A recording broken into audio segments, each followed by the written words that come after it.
All right, guys. Hey, this is Frederick, founder and publisher of Saturday AM, and this is the 2020 edition of March Art Madness, which is our global art tournament. Some say it's the toughest art competition in the world, and we certainly think it's one of the most fun and most challenging.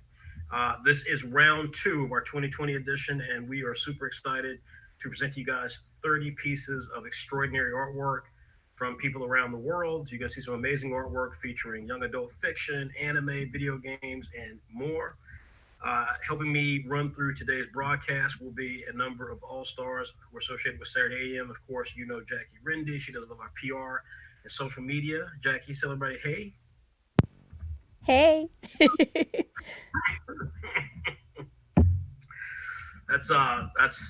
That's the magic right there, folks. That's why people give us interviews, because Jackie says, "Hey," and they're like, "Oh God," they can't stop, so they have to give us an interview.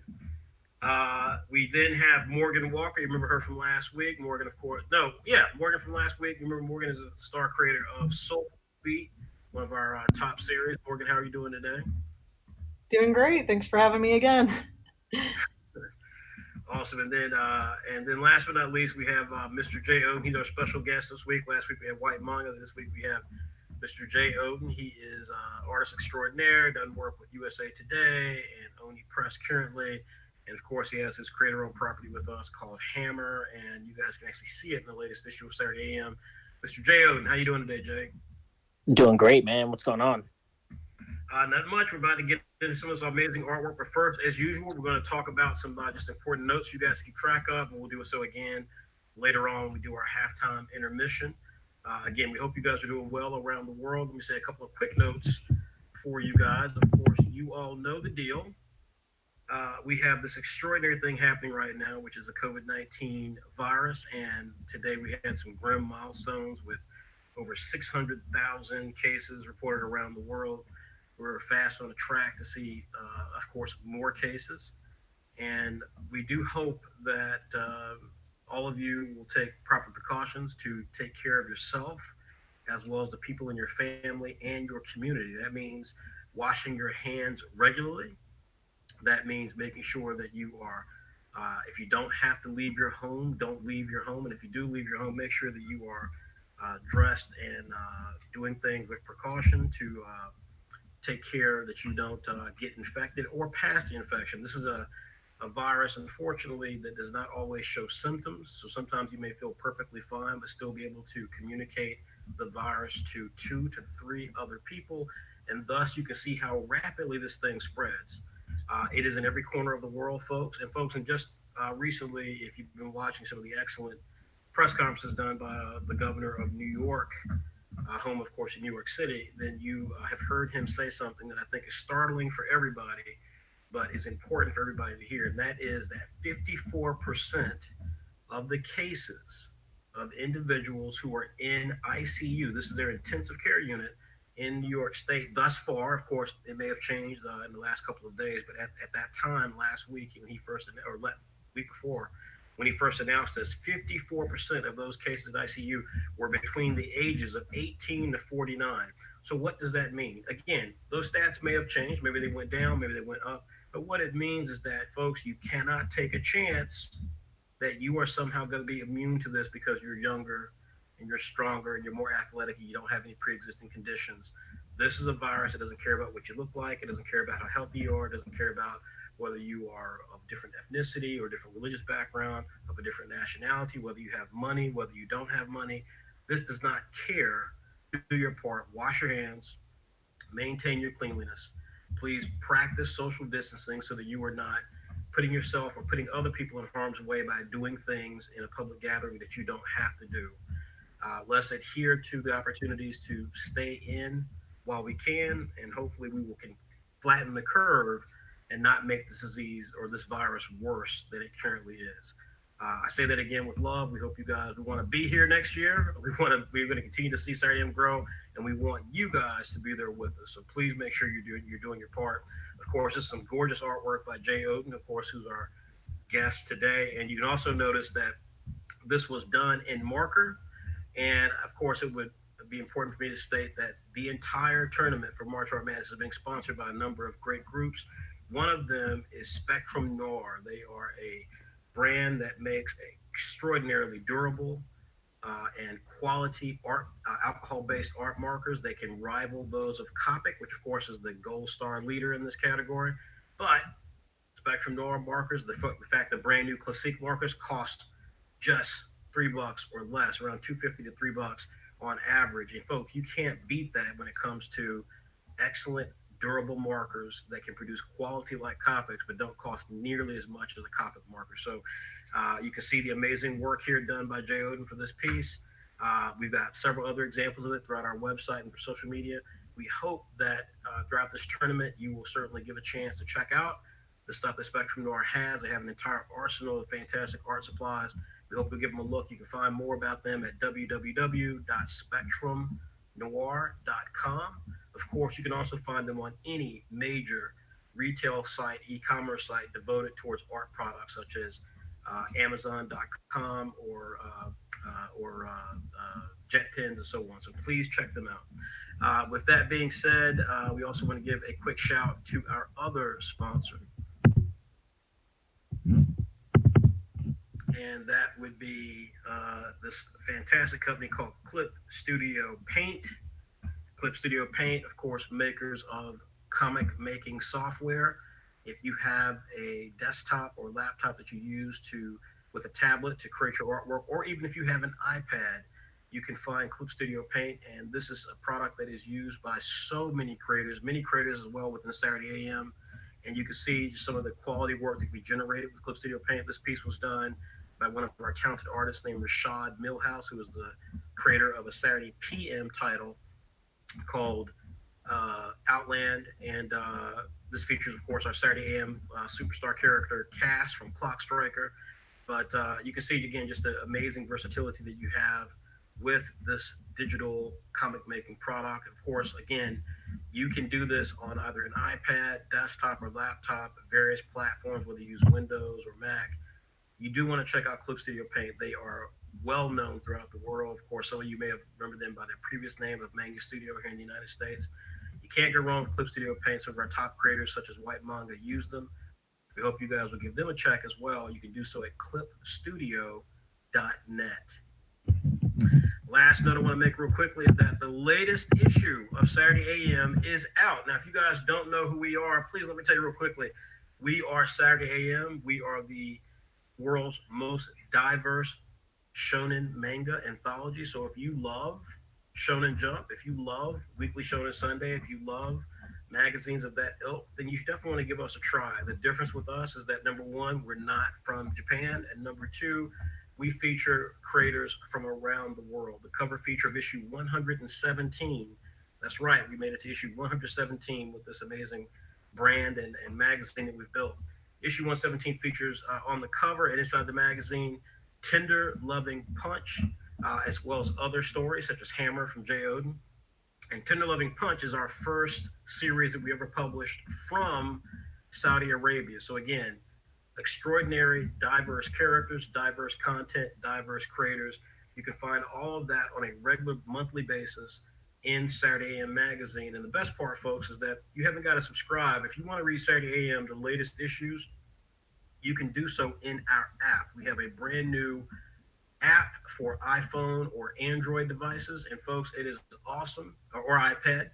And it's awesome, folks. You can simply download it for free. And every 3 issues, the latest 3 issues of Saturday AM, you can check out for free right in the app. It's high res, beautiful graphics from creators from around the world, articles and interviews. It's a fantastic package. And you can do all of it on the app. You can also purchase exclusive content like the Apple Black Retro #1, which features brand new artwork and story from White Manga. So you do want to check it out. Please make sure you go to your iOS or Android app stores and download the Saturday AM-Global Comics app, and you will find the brand new Saturday AM issue #117 for free.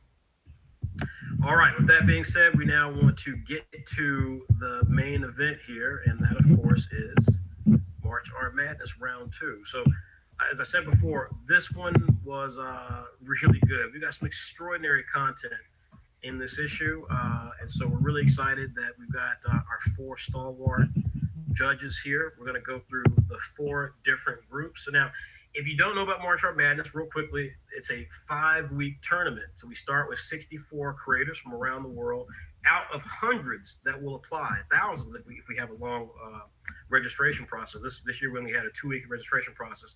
So out of several hundred people, we still the list down at 64, and of those 64, they then compete every single week, and every single week we give them a new theme.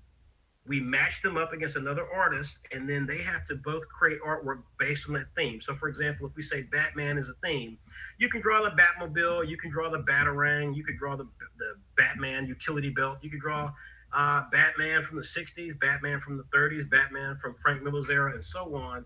Robin, Catwoman, Penguin, whatever you want. But so can the other artists. And so it's all about choosing the right idea coupled with really extraordinary draftsmanship and skill, and ultimately with awesome talent. Put those things together, and we get an extraordinary competition every single week between some of the best fan artists in the world. So we're really excited right now to have March Art Madness Round Two. This one was a really, really interesting week. So a lot of cool content was in it. And so we're going to get started here with round two. And the first group up is Apple Black. So give me a second here as I show you the screen.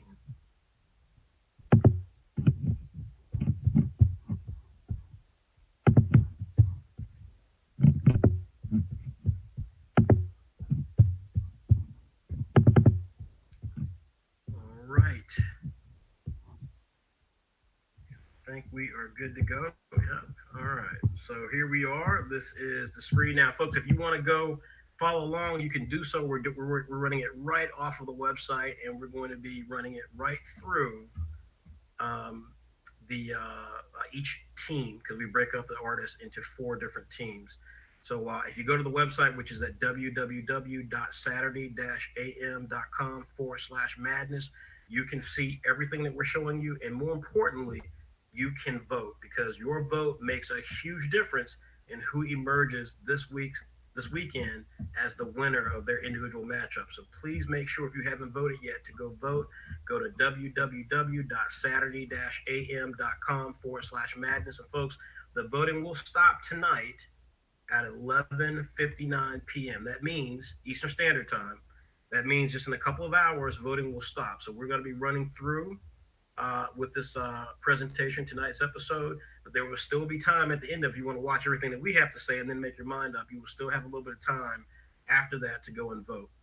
So that being said, here is what the website looks like. You can see some gorgeous artwork by, again, Rashad Millhouse, featuring his main character from Saturday PM's Outland. And as we scroll down, we begin round two. And first up is Team Apple Black, our Star series by White Manga. Again, this is a piece of artwork by Rashad Millhouse. Their theme was based on video games, fighting game characters crossover. So basically it was, you had to choose a character or characters from one video game and then pit them against a character or characters from another video game. The only challenge was that the video games that you choose had to be, or the characters you chose from these video games had to be characters who've appeared in a fighting video game. So with that being said, we're going to get started right now. Our first matchup was Jarg Art versus Oblivious 334. I'm going to start off with the lovely Jackie and get her thoughts on this. Jackie, you ready? Yeah, I'm ready to go. Let's do it. All right, let's start with Jarg Art then. Here's the first piece from Jarg Art. Do you know who those two characters are? I know one of them is from it looks like Street Fighter. I don't know who the other person is though. From Mortal Kombat. Oh, there we go. Mortal Kombat. So what do you think of this piece? So, I'm looking at it right now on my iPad just to get a better image of it. I really like just the interaction going on between both of these two characters. I really like the effects of the lightning. The coloring is pretty basic. It's pretty simple cell shading, but they did a good job of having all the colors just go well with each other. I'd say this is a pretty good comic book design. So yeah, that's what I would say. It could use maybe more shading in certain areas. And yeah, I mean, maybe there's some anatomy issues. It's just a couple like small little things, but nothing that like stands out to me that like needs like immediate fixing. Like I think it's done pretty well. Yeah, so I like this image. Yeah, I mean, there's some anatomy issues there, but I think there's some things I love about it. The perspective is really interesting. The characters certainly are in perspective to each other. Ryu is closer to the viewer, so he's more physically bigger. But then, of course, you then get this awesome thing where Scorpion's little spear thing, I don't know what it's called, is shooting out. We see it kind of dodging Ryu. It's kind of stiff. Obviously, it's not the most dynamic poses and so forth, but still, I think the perspective is really done. I think the color work is really strong as well. We see light reflecting off the Hadoken, so I think it's a really cool piece. I love as well that we've got a little bit of a background. And it's kind of a dark red sky, which doesn't mean anything, but just I like the fact that they went that deep into the level of detail. So I think this is a solid piece throughout. Again, is it like the most dynamic, or are the characters kind of stiff looking? Sure, but I think there's a lot here that's really strong. Okay, so next up we have Oblivious 334. So this is also looks like Street Fighter versus I'm not sure what. So what do you make of this? So I think this is Street Fighter versus Arm. I'm not too sure though. I could be wrong. But I really like how they kind of gradiated like all the colors together, like especially with the sky. Um, and I think that moonlight, hits the characters really well. Um, so I think this artist did a really good job of just drawing everything. Um, I think the perspective is just a little bit wonky with the girl with the arms she's using for hair. I think her body is a little bit weird, but it's not bad. And I think I don't know her name, but I think it's Chun Li or something. But the one who's about to kick her, Yeah, the other girl, yeah, she's drawn really well. Um, and yeah, I just really like this piece. It's very dynamic, and the composition is great. yeah. I think this is a dynamic piece. Morgan just said to us that this is Skullgirls. So I didn't know who that was either. And in fact, I didn't even realize that was hair for her hair for her arm. I didn't know what that was, but evidently that's Skullgirls, and then that's Scorpion in the top list. So he's actually got three video game properties here: Skullgirls, Street Fighter, and Mortal Kombat. Yes, very stylized. Yes, the characters, kind of have some weird, like it's very stylized. Like there's some things here that don't seem quite right physically, but at the same time, it's also very dynamic. Kind of what we were just talking about, Harakami, very very dynamic. So I think it's a really interesting piece. Color work, Oblivious 334 actually existed before. Uh, so so yeah, I think this is really cool. I think it's a really cool piece. Really, I love the color work. Oblivious 334 was in our holiday art contest and also demonstrated amazing skill with color. So strong piece, really strong piece. I think this is a tough matchup. And in fact, I can say right now that this round, folks, that's why you really need to go and vote. This round is actually very tight. I think it was at least four matchups that we will review tonight that all were in literally single digits of each other. So the voting makes a big difference if people come out to vote. Okay, well, thank you, Jackie. We're going to go to our next matchup. And folks, we'll be giving our scores at the end of the entire night. We will all make our definitive scores for each of these matchups. So you will know what we have determined as being the winner of these matchups. So let's see. Next up, we have 40 Fingers. I think it's versus Studio Hero. So 40 Fingers. Let's start with this. I'm going to begin here with Morgan. You ready, Morgan? Yes, I am. All right. So, Morgan, what property is this? So I know that's Ryu from Street Fighter, and the one who's chasing him is Cuphead from the video game Cuphead. Yeah. You know what? I didn't even know that, but now I see it. Yep, got it. Yep. Yeah, I really liked the narrative of this one. I thought it was a really funny premise, having this really wacky character facing Ryu. I like the bullets that are kind of flying from his fingers around the image. I think on a technical level, what they did with the background, or at least the ground and stuff, having this kind of jagged look to it, kind of helped to add some motion to it. In addition to the characters actually running, and the shadow play is kind of interesting. I don't necessarily like Ryu shadow. It kind of looks weird where there's like in the bottom center, there's like a weird arm shadow. I'm not sure where that's coming from. And Cuphead's maybe a little bit dark, unless you're looking at it close up. But otherwise, I thought this was a really fun piece. I thought this was a fun piece as well. I think the part there's a lot that I wish that had been done here, right? Like the perspective is a little strange because like I don't know if they're on like a circular environment. I don't know if they're going downhill, so it's more of a kind of more of a stylistic approach. But there's just some weird dynamics going on in terms of the environment. So it's hard for me to. It's very bland, so it's hard for me to kind of read exactly. I agree with you. There's a narrative here, but it's hard to tell what the narrative actually is.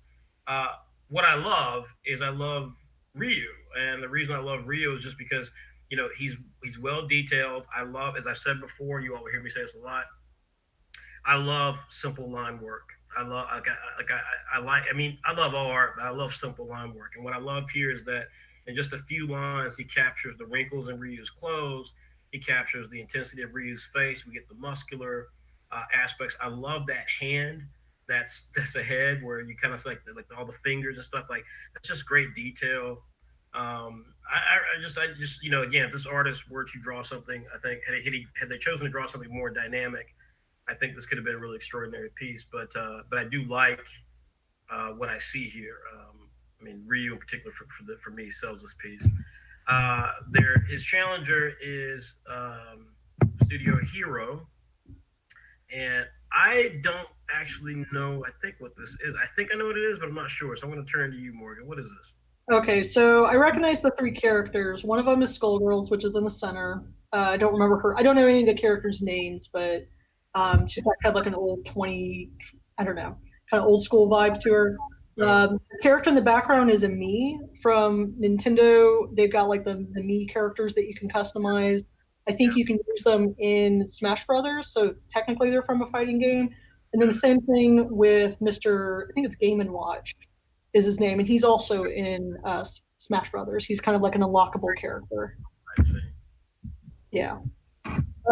So I mean, on that aspect, I think they did a great job rendering the characters. I recognized all of them, and I think that they're all drawn very well. There's some good shading and coloring going on, and everything looks like they're supposed to. The one thing I really just don't like about it is I don't know what's going on. There's like some interesting action that each of the characters are doing. I think Mr. Game and Watch in the front is the most interesting part of this image, but I don't know what the peacock character. I think that's her name. I don't know what she's doing in the center. I don't know if the me character is just there or even what she's like sitting on. There's just a lot going on with the story of this image that's kind of confusing looking at it. I agree with you 1,000%. Now that you mention it, so yeah, I recognize the me character, MII from Wii U or from Wii. Don't recognize any of the other characters, so it is what it is. I think I don't know what's happening here, and so it's hard for me to really gauge, just how strong this piece is. I know Studio Hero is a very talented artist. It's hard for me to judge this piece. I'm not quite sure why this piece was chosen. I think, and this is something, folks, you'll hear us talk about later tonight, I'm sure. But one of the advices I give artists all the time in March Art Madness is that I said it last week in last week's episode. So much of March Art Madness is about the choices you make. So much in comic book production is about choices that you make. Choices in your character design, choices in your storytelling, choices in your the way you frame the action, choices in what you reveal to the reader. They're all choices, and that has an impact. And the best example I can use of this is Samurai 8, which is that manga that just got canceled by Masashi Kishimoto.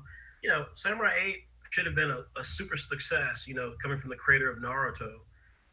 And yet, one of the things that I think many people believe, doomed that comic or that manga was the choices that he made, in the sense that he took what seemed like a really interesting idea and he made it really exposition heavy, and he spent a lot of time talking about what worked instead of just showing it.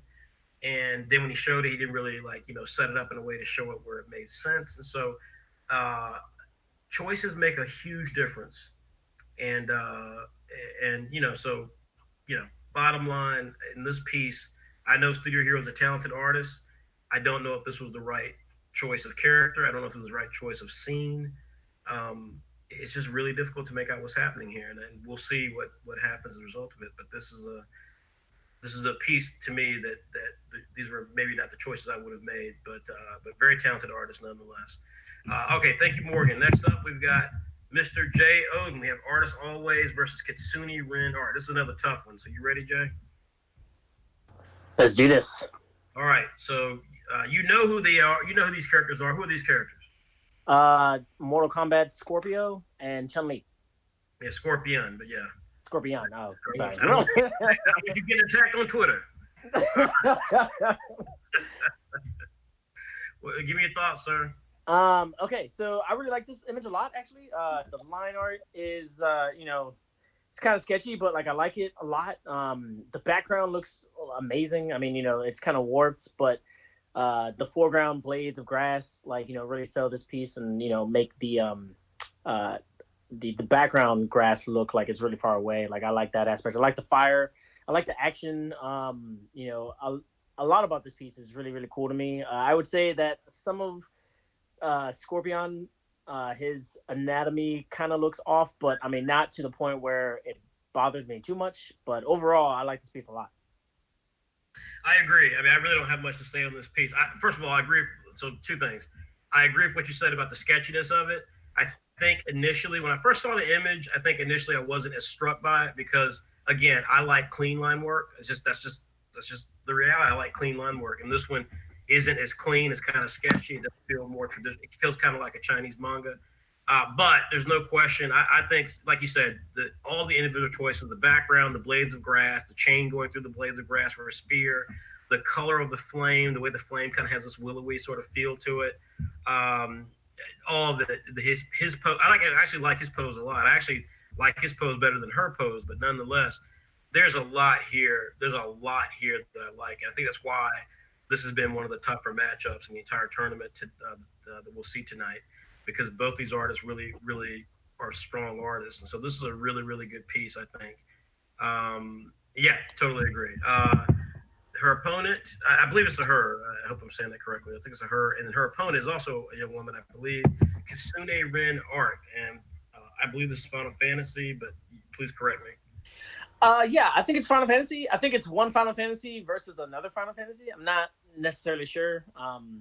I like video games a lot, but I like watching them. I'm not really a big player. But all of that to say is, I like a lot about this piece. The coloring looks phenomenal. Cloud looks really nice. I like the rendering of his shoulder pad. Also, the sword in the background, I really like that one a lot. The feather and like it looks like it's supposed to be cold and like metal. Like it looks really nice the way they colored this. I wish that there was more of a background. I get that they're fighting, but I'm not really sure exactly what Cloud's looking at. Like maybe he's caught off guard or something. But if there is more of a background, just to show, hey, this is where they are. This is how the action is being portrayed. It probably would have been a little bit better. But overall, I like the way this piece looks. But yeah, so. Yeah. So I think the other character. Well, you know what? I don't know. I was just looking to see who the other character might be. And I was looking online. I think it's someone named Zach Flair. But I don't believe it is. So just don't even listen to me. I don't know who that other character is. I'm sure our fans online will tell us who the character is. But yeah, I think it's funny. Again, I'm with you 100%, Jay. I came into this and I really enjoyed. I think I enjoyed this piece first, and I wasn't as strong an Artist Always piece that we just saw with Chun-Li versus Scorpion. But then as I looked at this, I think what struck me with this was, but once I saw Artist Always piece again and really looked at it and studied it, both pieces are really good. I think Artist Always piece probably captures to me a little bit more of a total complete narrative, whereas this one is kind of just a really sort of cool pose. Of one of the characters leaping off. We assume towards the other character, like it's not framed quite as well to give you a sense of the drama between the two characters. But obviously, I recognize Cloud Strife, and the rendering of him in particular is really great. The other character also, has a really dynamic pose. Again, I wish maybe it'd been framed a little bit better to make it look a bit tenser, because right now it just kind of looks more posy. But still, it's good color work, great shading. The characters definitely appear accurate, and solid piece. So at least I think this is. I know this was one of those that really had a really fine vote differential, and we're probably going to end up being the deciding factor in it, I would think, tonight, but we'll see. All right, next up, Jay, I want you to stay with me for this one. Harakami Art versus Quick Draw Chev. I think I messed it up or someone messed it up and put Chew. Anyways, Harakami Art. Jay, what do you make of this piece? I I love this piece. This piece is awesome. I remember when I saw it, I was just like, it's like so much energy. The line art is, very, I don't know how to describe it other than saying it's very comic booky. I can see this like in a comic book, like action panel, and it just looks really cool. I like the blurring on Chun-Li's leg. I want to say that's Jet from, is it Tekken or It's Tekken. It's Tekken. Okay, yeah. I remember him from the old games before, and I always thought that he was cool. So saying that that's his style, but like I like it. It grew on me the more I looked at this. The background works. It's not necessarily. It looks like it's supposed to be an upshot. Obviously. So there probably shouldn't be that much background, but I like the fact that there are some clouds, and also it looks like there might be in like a fighting ring because you see the lines in the background. So overall, I really like this piece. I think this piece is amazing. Yeah, I totally agree. I think this is a really amazing piece. I mean, first of all, just again, dynamic pose without question. The power the power illustrated in her legs is extraordinary, and we've seen Chun-Li rendered this way in recent years, where she's got these really powerful thighs. But the fact that Harakami Art also brings that level of detail to whatever the character is from Tekken, I just think that, like I said, I agree with you completely. This is a bold piece. The character artwork is strong. He's got a little bit of detail in there with the ring and so forth, like you said. The posing, the dynamic posing is there. The speed blur at the leg is pretty good.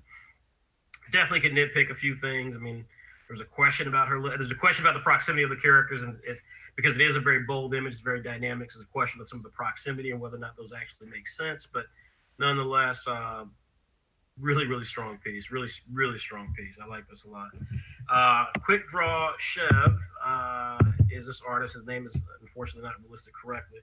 Quick Draw Chev is another fantastic artist, and I don't know what's going on here though. So Jay, please tell me you know what's going on.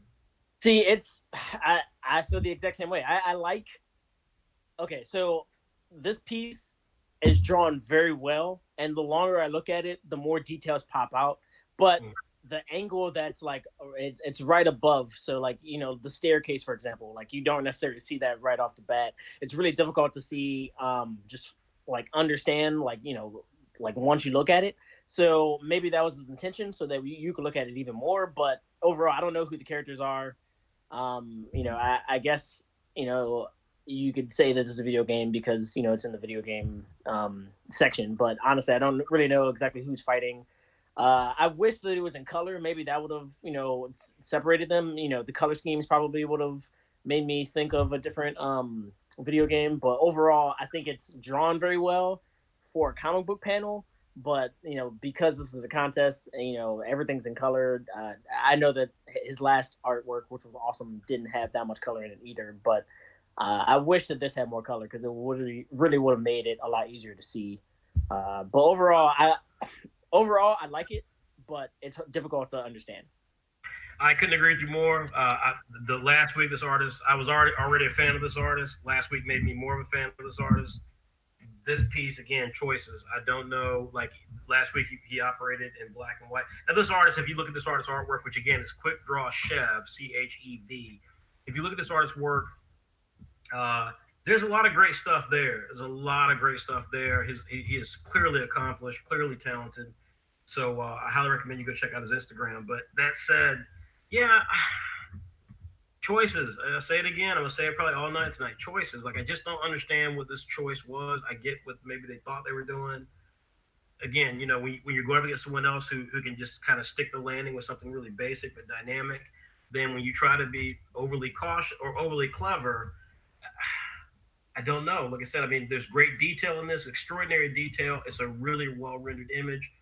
What it has to do with the subject and without the color, some of the density of the environment and how much of this is actually communicating conflict at the highest level, I just don't know. So I'm at a complete loss. I hope our chat room can tell us what games this is because I have no idea. Um, but regardless, it's interesting. Somebody says Tekken versus Soul Calibur, Jose and Talum. So who is or Josie and Talum? I'm not really sure. Yeah, I'm like I don't know who. I don't know. I don't see.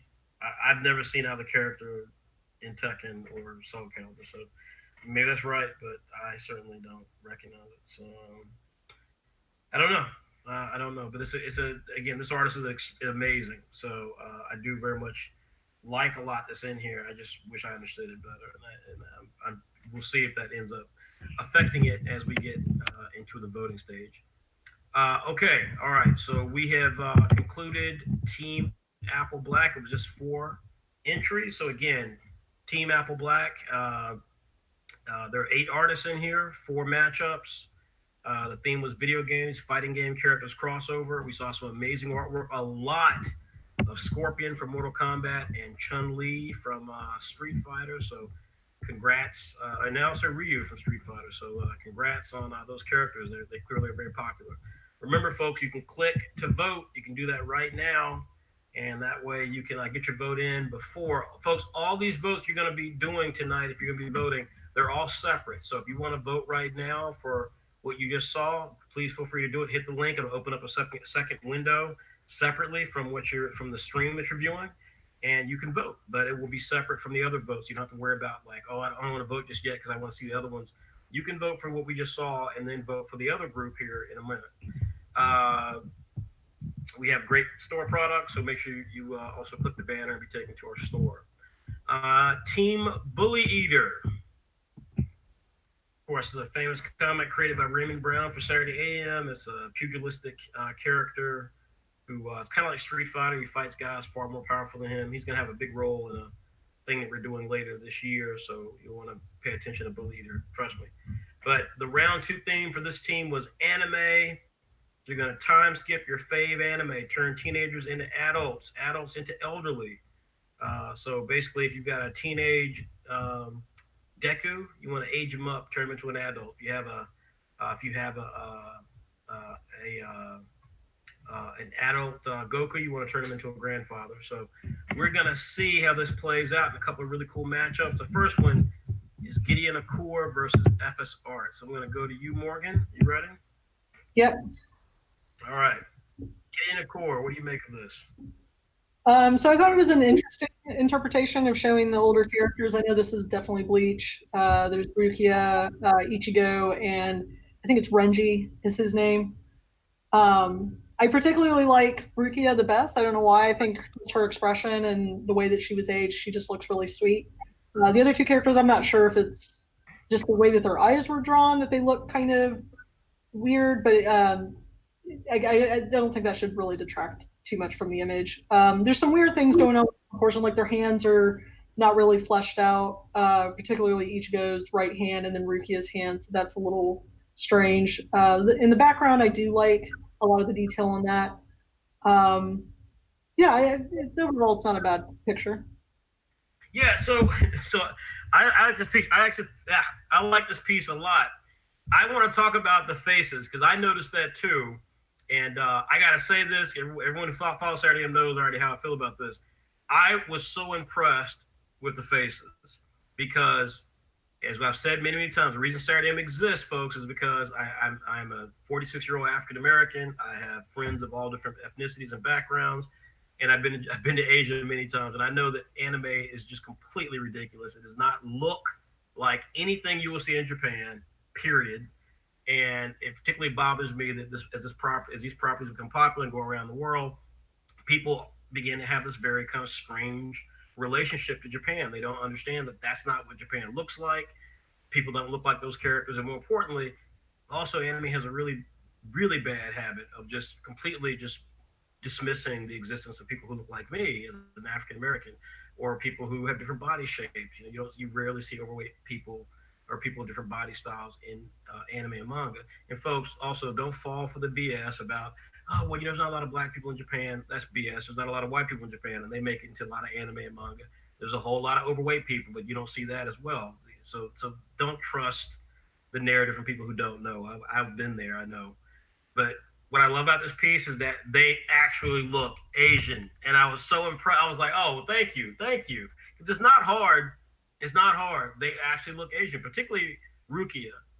But Renji has a very Asian aesthetic in his face. So does Ichigo. Their hairstyles are different, but you can dye your hair, of course. You folks, I can tell you also, you're not gonna see blonde hair, blue eyed, naturalized Japanese people. At least not a lot. So there was I was so impressed with that. I also love the background. I love the backdrop. I love that it's just kind of like a really pleasant scene with these three characters, and you get a bit of their personalities. They look like adults for a change. Another thing the anime manga never really does a good job of is really making people grow up. Naruto still looks kind of like a kid, even though he's the Hokage, and Boruto. Uh, so I really like this piece a lot. I thought there was a lot going on here. Great color work, great dimension to the environment. I was really impressed with this piece. All right, so then we end up with the opponent, who is FS art, and I think this is a really stunning piece as well. What do you make of this? Yeah, so this is Senku from Dr. Stone. I haven't really followed the series that much, so I don't quite recognize the other two characters, but I'm sure they're part of the series. Senku at least is recognizable in this. I like how he was aged. He comes off as kind of a mad scientist kind of vibe. And obviously, I think this is just very well rendered. The detail that was put into the coloring and the characters, the background, of course, again, it tells a really good narrative, or it looks really well done. Yeah, no, this is a really good piece, and I like that Senku is the centerpiece of this image. Yeah, I love this piece as well. First of all, we talk a lot about narrative. This piece has a lot of narrative. Now, I don't know who the two characters on the left are. I believe they're from the village that he ends up interacting with later on. Just again, it's adults, because I don't remember them existing like this. So obviously they've aged up. I love the fact that Senku is the main character, as he should be. He's a star of the series. I love the fact that he looks basically like he looks like what's the character from Back to the Future? What's the mad scientist guy? Oh, I know it's Christopher something. Yeah, Christopher Plummer is the actor, but yeah. Yeah, I can't remember. Yeah, Doc something. Yeah. Christopher Lloyd, Doc Brown. Oh, Doc Brown. Yeah, Christopher Lloyd. Yeah, sorry, Christopher Lloyd, Doc Brown. Yeah. So he's kind of got that Christopher Lloyd piece to him a little bit, as well as Rick from Rick and Morty. So he just kind of has that, like, he's kind of got that bit of diabolicalness in him, even though he's older. And I love the rocket ship and stuff. I love just so much of this piece. Well illustrated. I don't know if he's using markers, but I love the color work in this. There's a lot to love in this piece, and I was really impressed with this. I think this is a tough one, because I'd also like what Gideon Core did, but I think this is a really, really great piece. I love just the fact his hair looks stylized, but still has kind of some realistic dimension to it. So I think it's a good piece. That's a really great piece. Okay, all right. Well, thank you, Morgan. I'm going to turn now to Jackie. We're going to discuss Tokyo McFly versus let's see here, Tokyo McFly versus Oak and Oats. You ready, Jackie? Yep. Let's get to it. All right. What do you make of this first piece, Tokyo McFly? Yeah, so I really like this is One Piece, and the main character right there is Luffy. I really like how they aged him up. He was supposed to be kind of like a teenager in the anime, but in here he's kind of like he's supposed to be like an adult, I guess. Mm-hmm. I really like how they gave him some hair, some maybe 5 o'clock shadow, some little scragglies on his face. Um, and yeah, I mean, I like it. I like it. He feels almost like a different character, just the way he was drawn. And I really like how the artist kind of made the cloud in the background to match the silhouette of the character. I think that was a very interesting choice.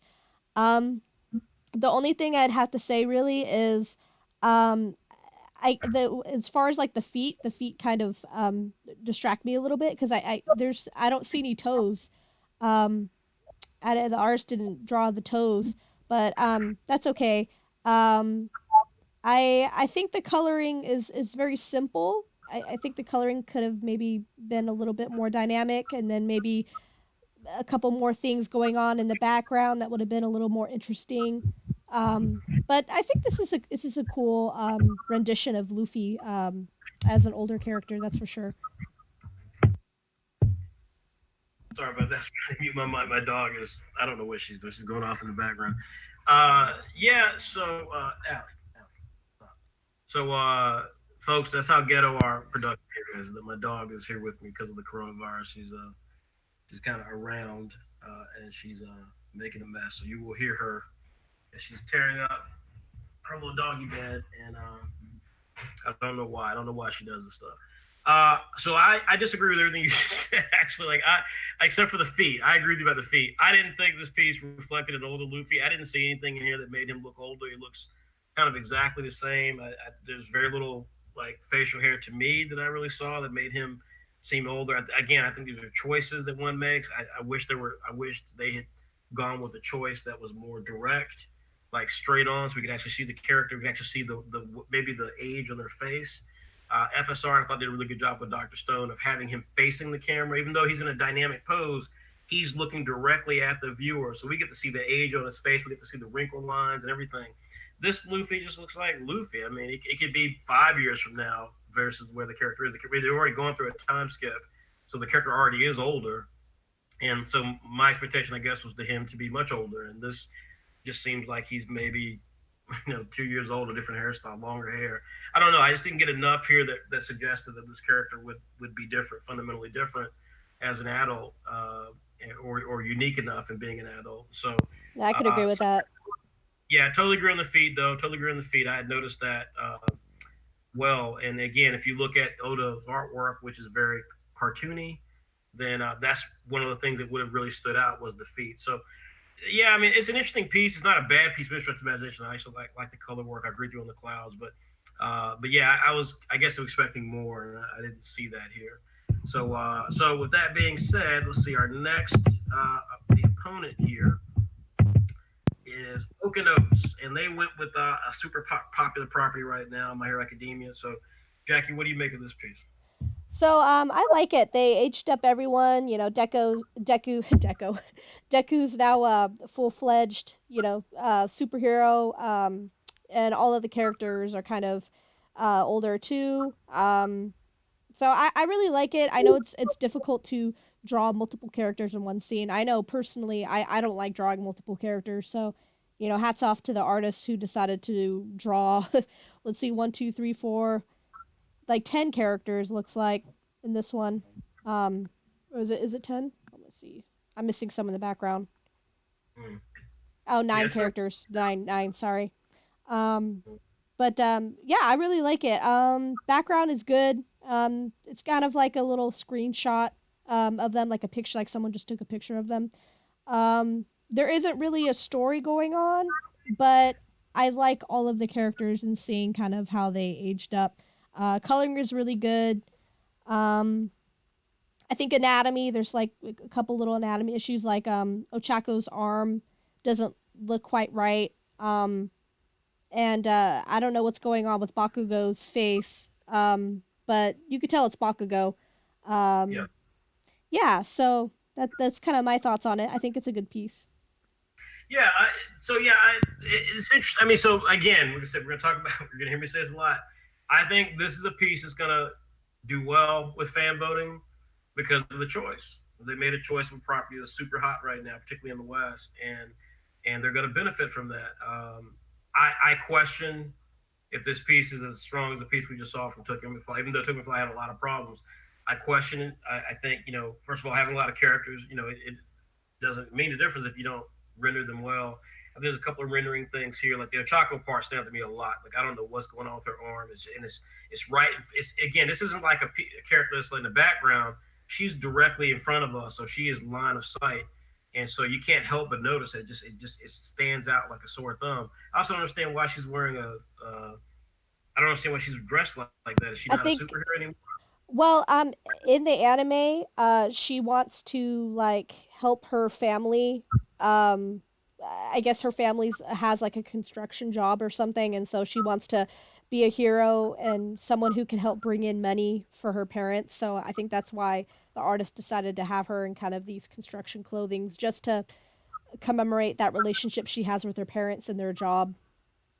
That's interesting. I mean, again, the question is this: so then, is she? So she, I guess she's no longer a superhero. Then I imagine, I mean, you would think that she can help her family out as a superhero. I mean, it's an interesting choice. Again, it just makes me question. Well, then what's why like are all these characters going to be superheroes per this creator?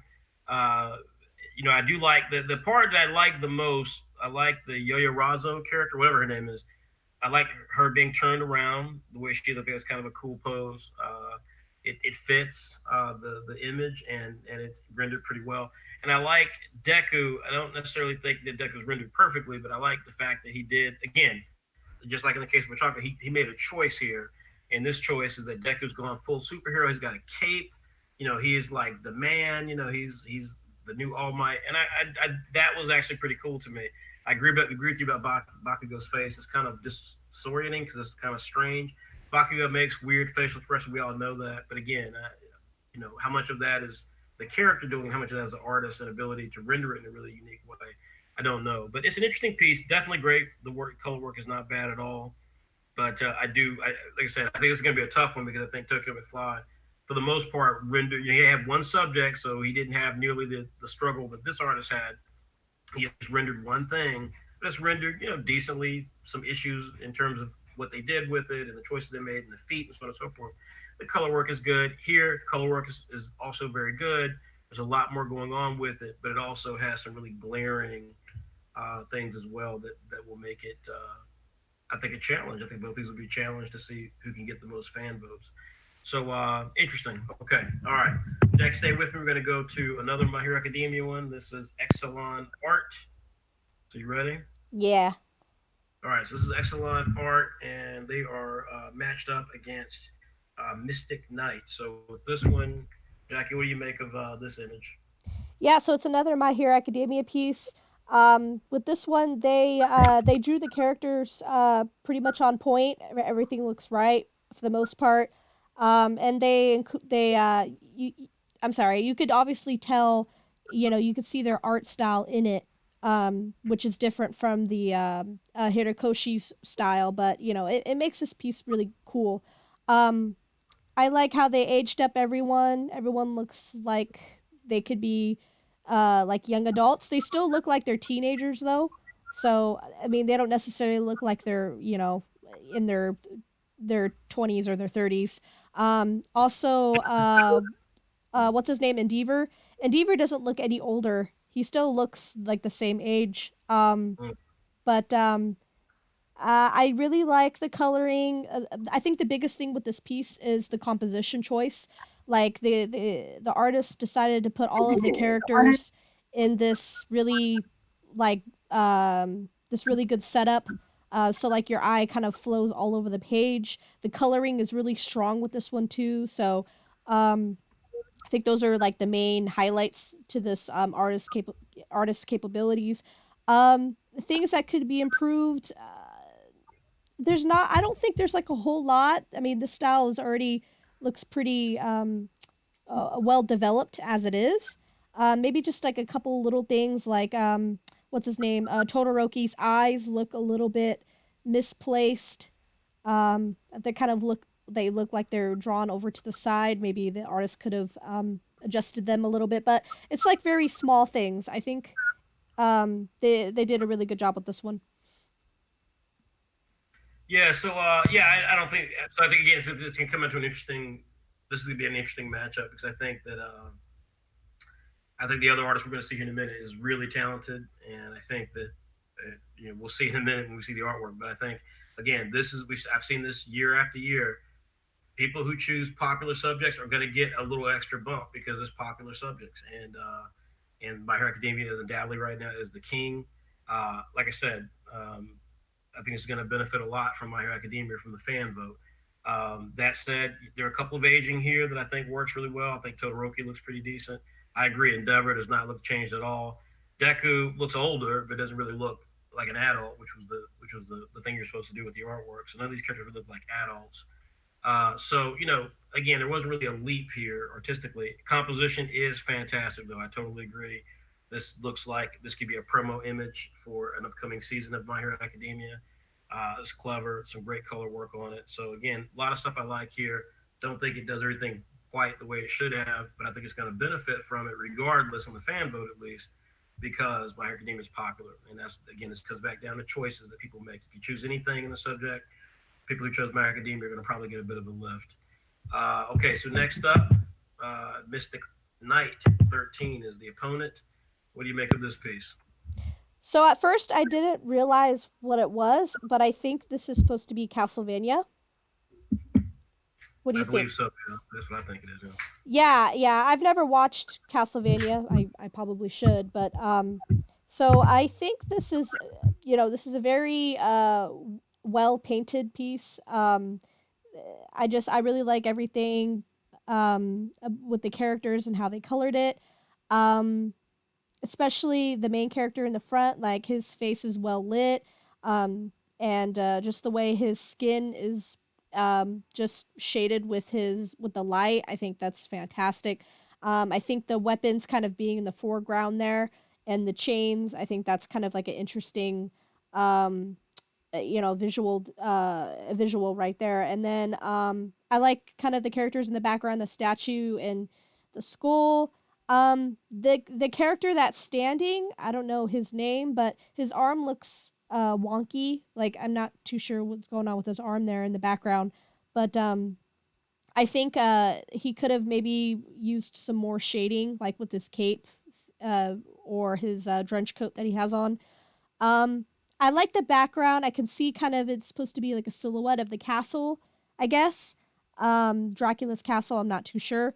Um, and I like how they painted. They used like dark red, dark blue, and that really adds to the image. So, they did a great job with this one.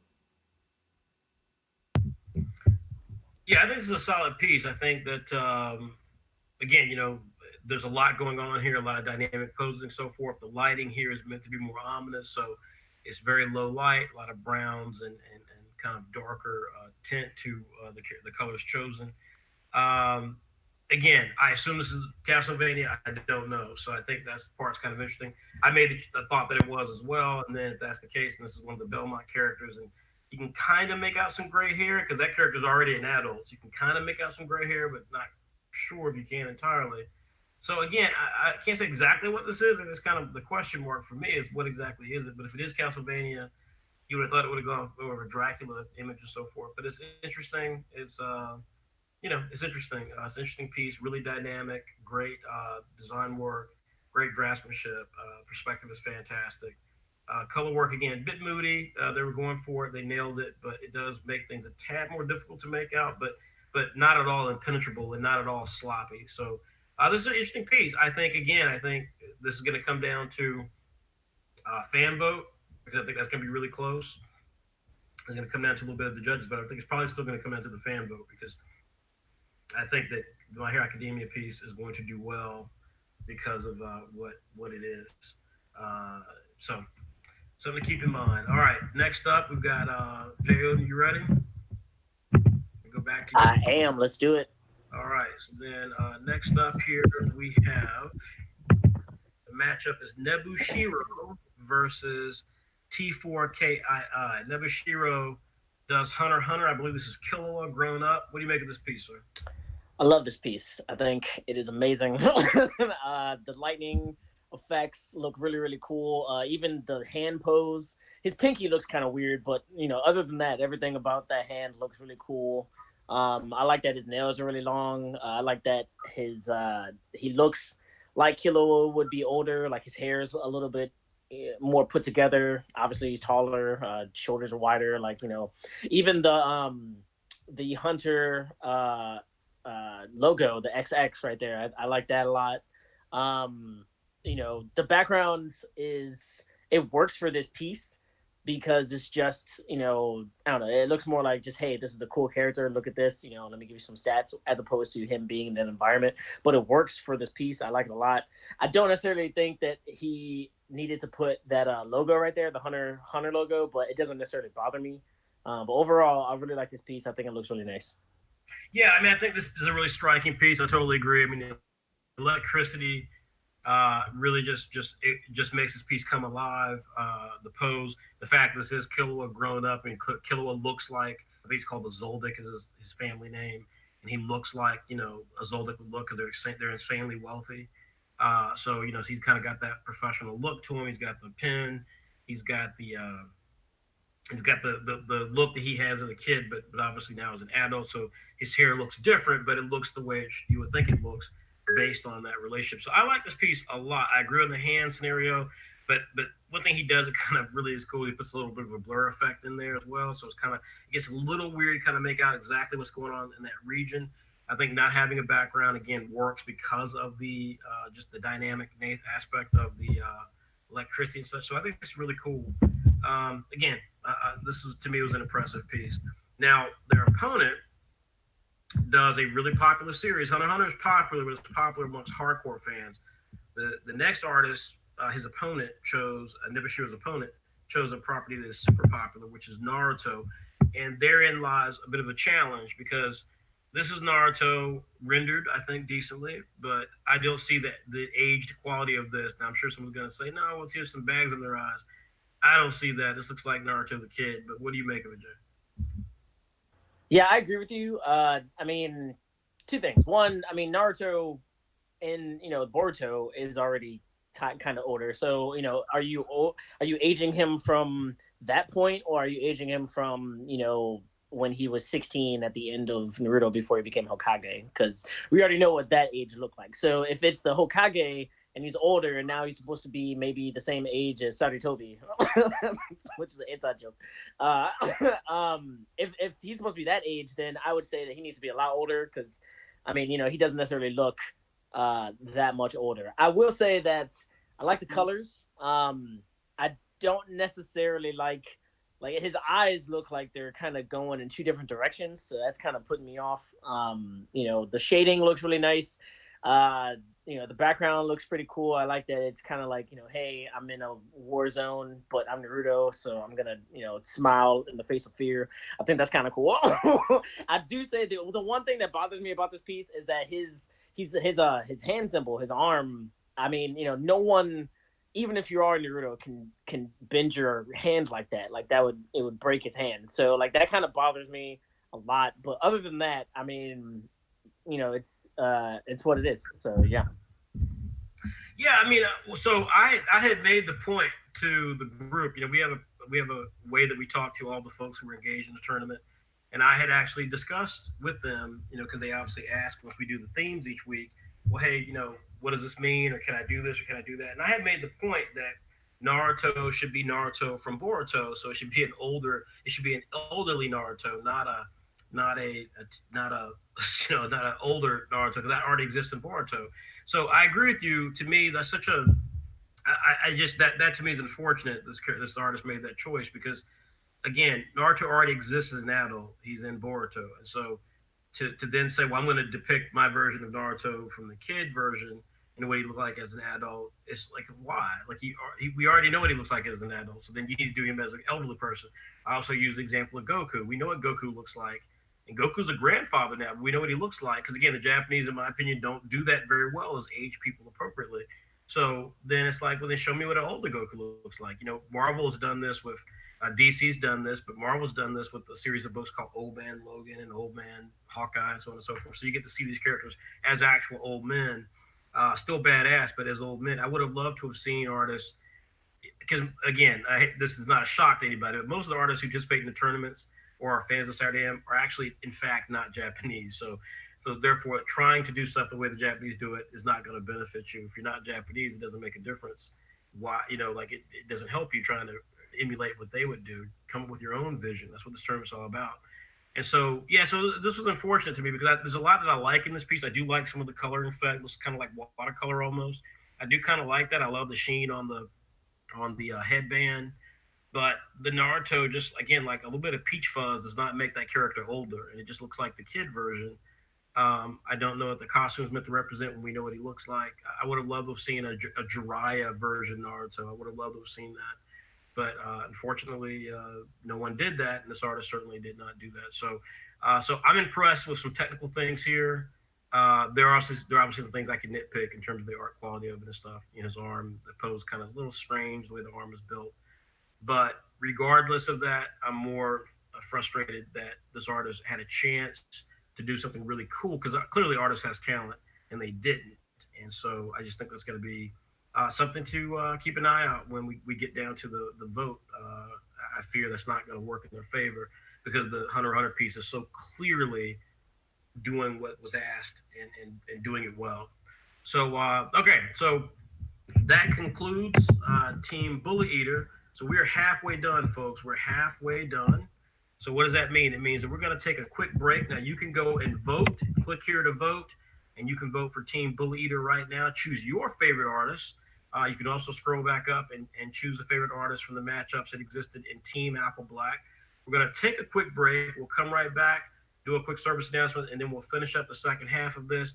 And when we do that, folks, we'll then move directly into talking about the alternates who had participated in the tournament with Anime Motivation. And we'll tell you who won the Ultimates tournament. The Ultimates tournament is happening right now on animemotivation.com. And the winner of that tournament, which is still 2 more rounds to go, is going to win $50 US. So we'll talk about all of that as well as giving a hint to next week's theme, which starts tomorrow.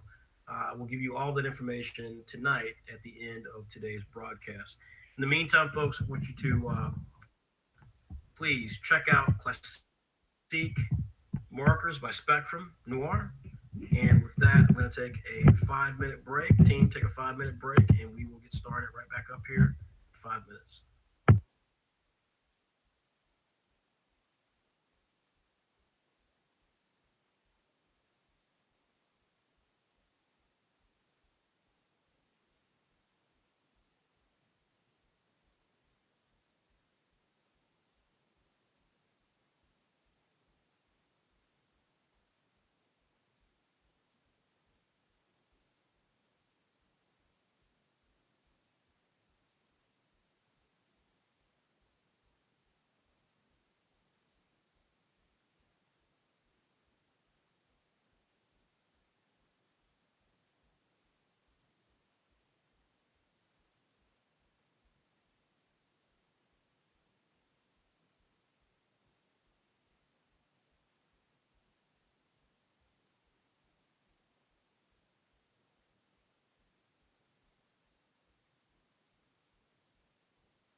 All right, folks, we are back. And again, I hope you guys are checking out Classique by Spectrum Noir. Brand new marker. Really, really cool stuff, folks. You can get in there and find some markers that you yourself can afford. Now, Jay, real quickly, you use the Spectrum Noir markers, correct?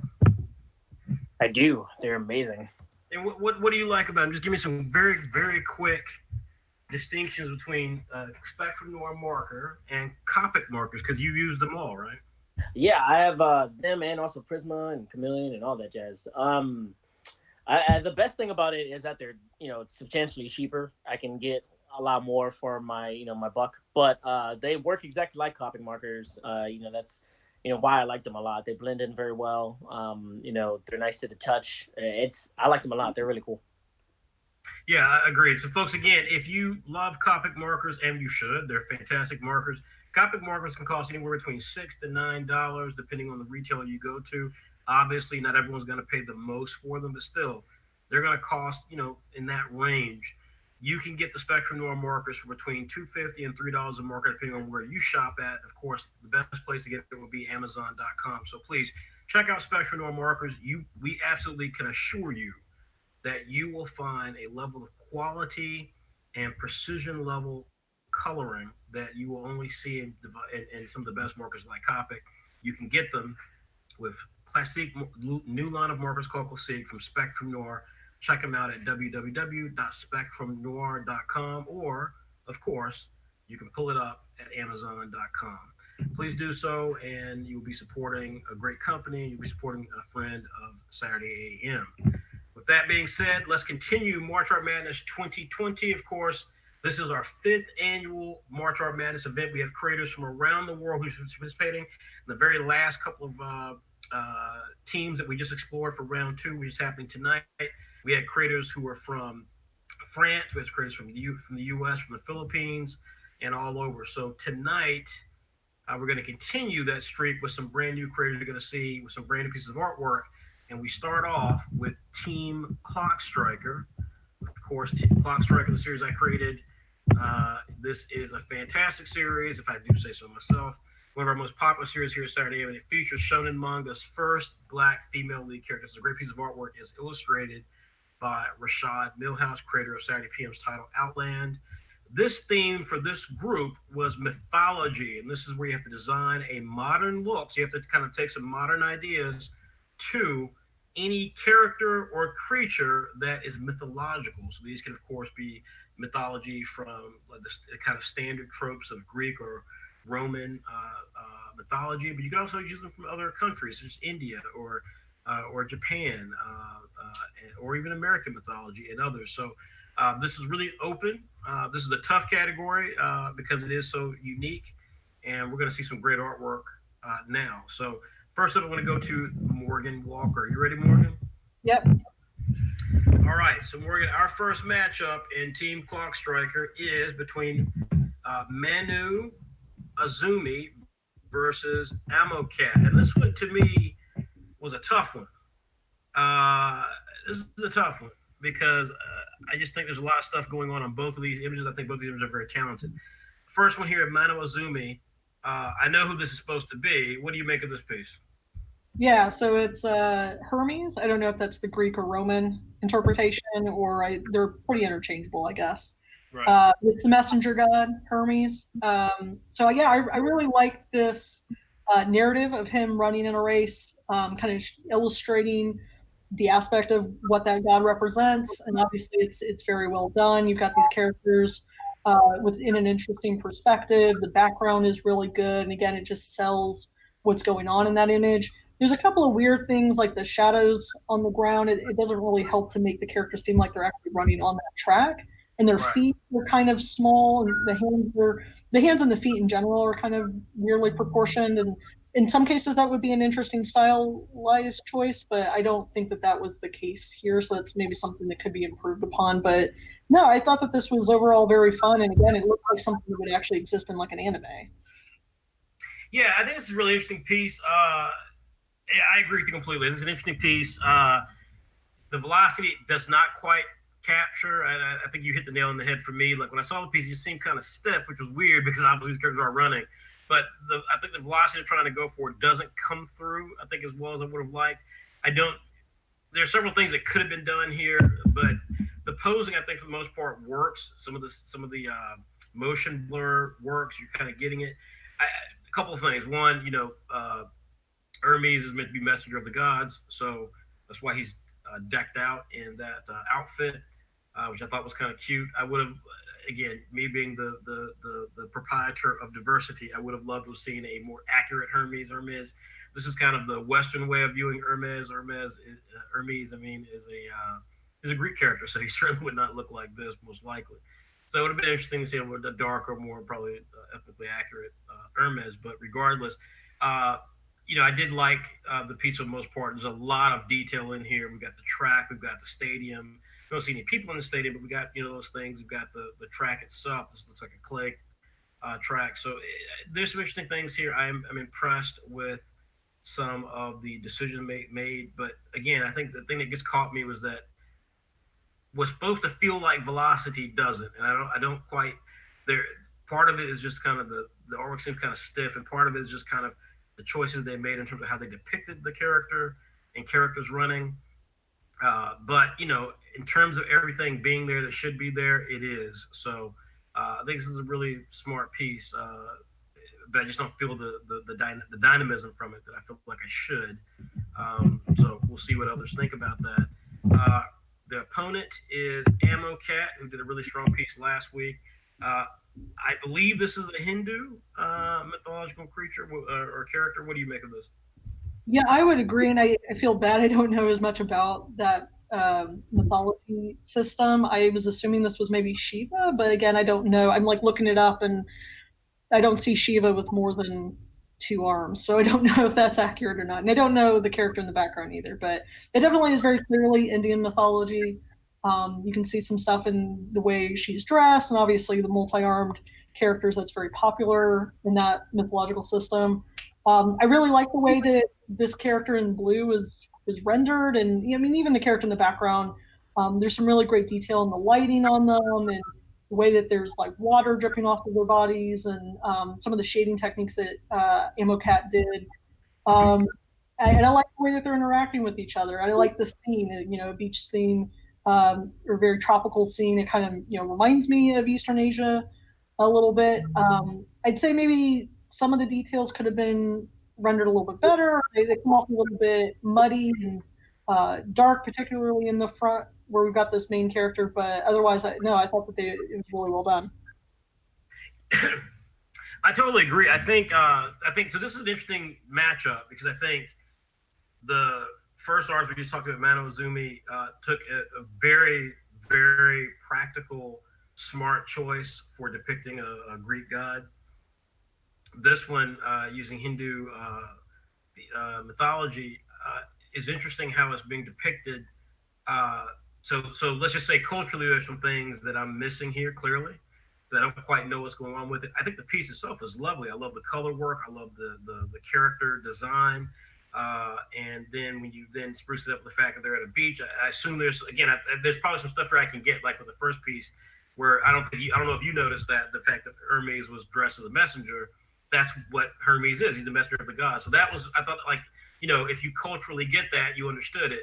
With this one, I think it's a really strong piece. I will question some of the choices made here and whether or not the fans will get it.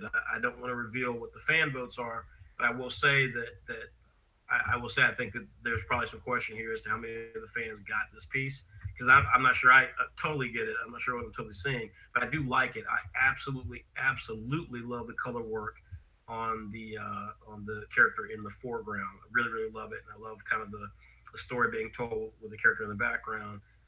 It's a strong piece. I wonder if the fans will connect with it for various reasons. So, but it's a strong piece, strong matchup. Morgan, stay with me. You're going to do the next one as well. This is Camo.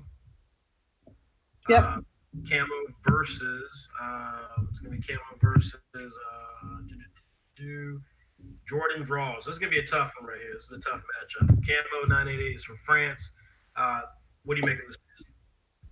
Yeah, so you can kind of see it on the jacket, but I think most people would recognize that this is Son Goku or Sun Wu King. I don't know if those are both the same character, but I think so.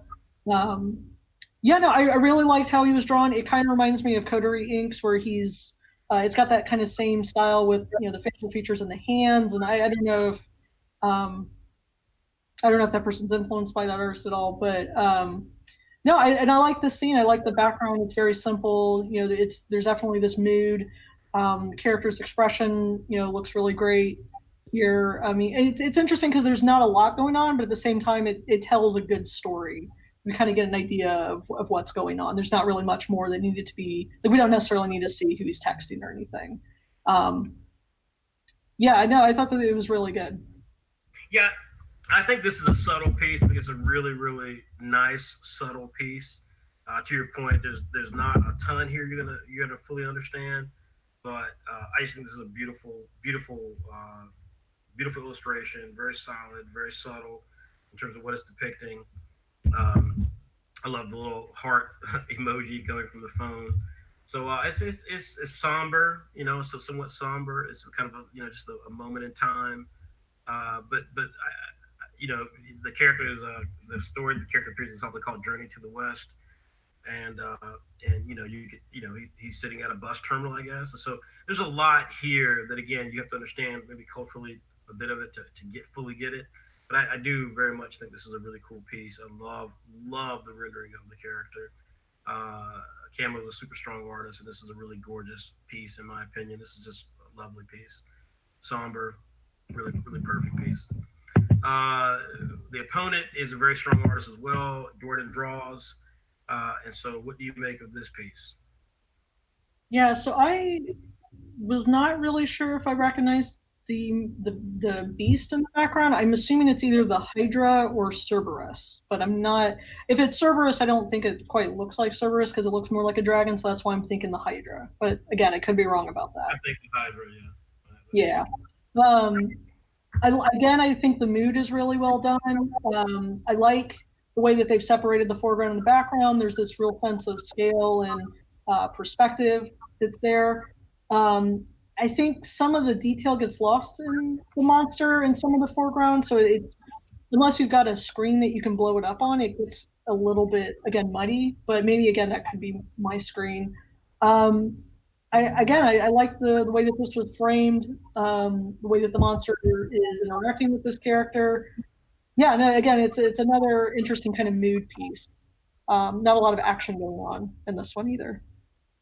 no, and I think Jordan draws. I don't know if it's a male or a female, so I can't say, but they clearly have a style that they operate in where their work is very moody. The color work is very it's not flashy. It's very subdued. It's very I guess you could say cinematic almost. And so this continues that theme. The character is walking. I can't tell, like you said, because it's so dark. I can't quite tell where they are. Again, we have a Hydra. I think if I had to criticize this, it's dark. I don't know who the characters are, and my concern is that it's like, how do I know this isn't the character from Godzilla, which is certainly not mythology. So like that's my only concern here is that with the piece that Camo did, that is clearly what it is. It is what it is what it's meant to be. Um, so it's interesting, but I do like that.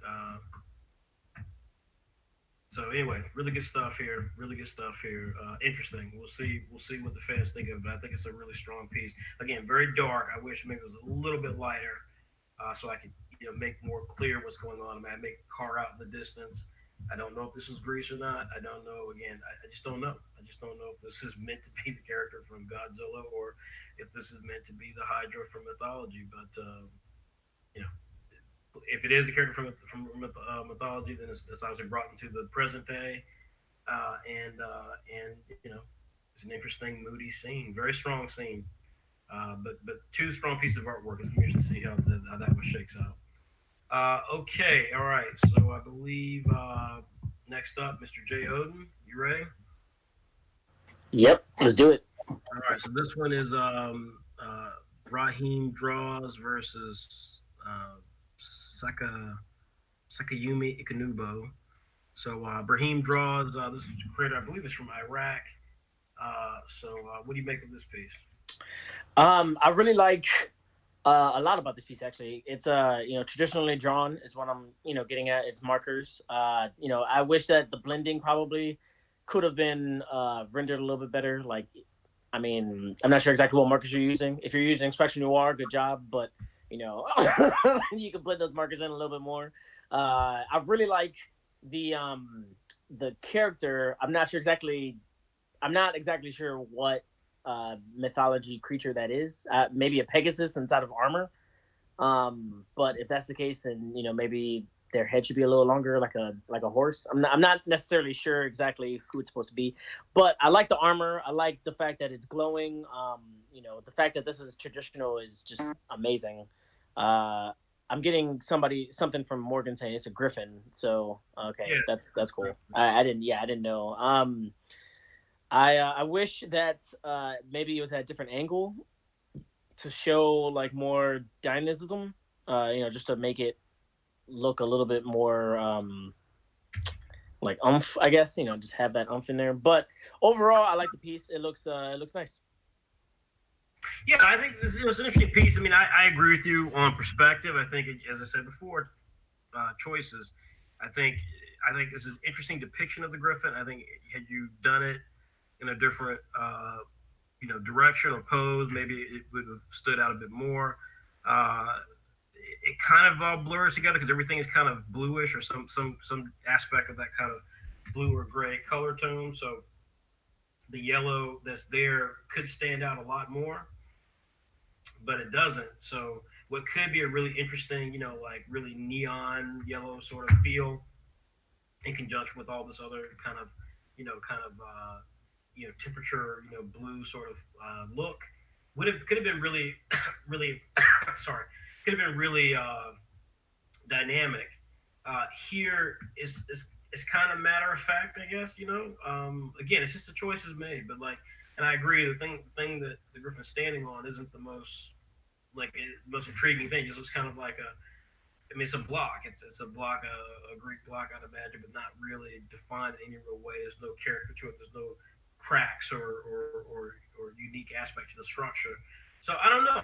It's Brahim Draw. I've seen Brahim Draw do some amazing stuff. This isn't quite at that level, in my opinion, but it is an interesting piece. I do like the design choice of the Griffin. I think the design of the Griffin is pretty interesting. I just wish the color had been more dynamic, or the pose had been more dynamic to show off all the unique intricacies of this sort of metallic Griffin. So it's kind of an interesting idea. The opponent here again is Sakayumi Ikanobo. I curious what the character is from a mythological standpoint. Does anybody know? Yeah, I was curious as well. I have no idea. It just looks like somebody with a sword and purple hair. So Right. I mean, overall, I like the artwork is the line art is very clean. I like that. I like that the colors are kind of subtle. I wish that I wish it was more going on because it just looks like they're posing, and even with the speed lines in the background, like there's a way to use speed lines, but I don't think that's necessarily like the best way to use speed lines. It just kind of looks like that was the last minute decision. Um, you know, Overall, I like the jacket design. I like that a lot. I mean, fashion wise, I think like you said, choices. If they would have maybe framed this in a different way, it probably would have came off a lot better. But I honestly don't know who this is, so it's kind of throwing me off. And yeah, so As I've said before, yeah, I mean choices. As I've said, as I will say repeatedly, choices. I don't. Yeah, I just wish I knew more about this character. I wish, and I hope the artists who participated this year. I'm sure we'll bring this up in the group chat that we have with them. But folks, I do hope that you guys in the next couple of rounds, those of you who make it next rounds, please make sure when you're posting these on your social media or in our chat that you tell us who these characters are, because again, it does affect how we vote. I think it affects also how other people vote, the fans, because we represent what the fans will think when they first see this artwork. So if they don't know what to make of this, and we don't know what to make of it, then people are going to be judging you off something that you're going to be limiting the information they have to vote, and they're going to be voting off of the information that they give themselves. And so, obviously, the art style is one thing, but the connection to the art is an important part of of art. And if people can't connect to the art because they don't know exactly what they're looking at, then it makes it more difficult. In terms of the image itself, again, there are a lot of things I love about it. You know, I mean, as I said before, I'm a lover of simple line work. This is simple line work, cool, dynamic pose. Don't quite understand the burst in the background, so kind of a get out of jail card with the burst because could be a background, could be a scene, could be something being depicted here. There could be just a narrative being thrown that can help us appreciate the art more. That's been taken away. This is just, hey, I'm just gonna throw a burst back here and call it a day. And there's nothing wrong with that, but it means the artwork that's being shown is really being the main focus. And so you want to hope if you're doing that, that there are no things in the artwork that are distracting.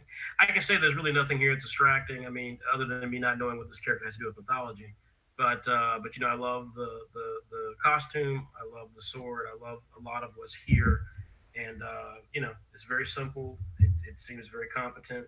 I just wish I knew how this connected to mythology. So there is that piece of it. So we'll find out, I'm sure, as time goes on.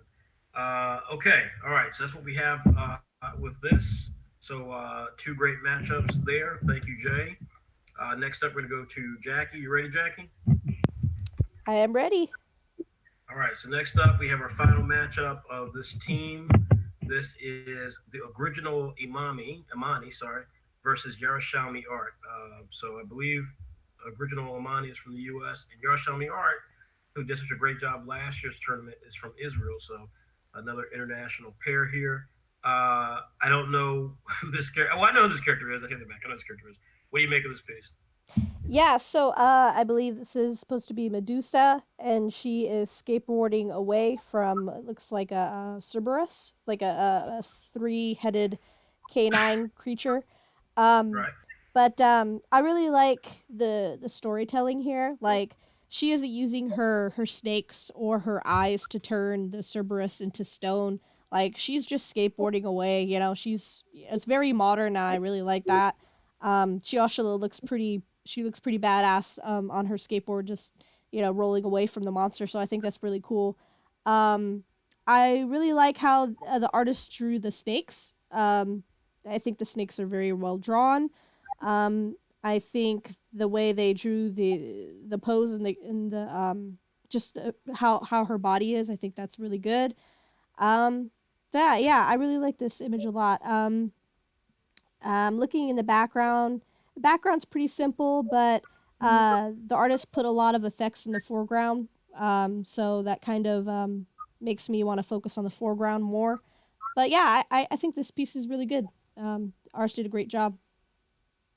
Yeah, I think it's a good pose. As we talked about before, sometimes the you can sacrifice dynamism for narrative. In other cases, you can have narrative. Sometimes it's not help because the dynamism is just not as dramatic enough. I think this is a good example of how those two things can kind of go. This is a great narrative. Like you said, she's racing away from the Cerberus. Her face is excited. Like you said, she's excited. She's totally carefree. She looks like a grunge person. She's got the snakes all kind of seem to have their personalities and so forth.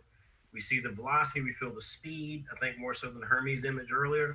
And it seems like it's going downhill.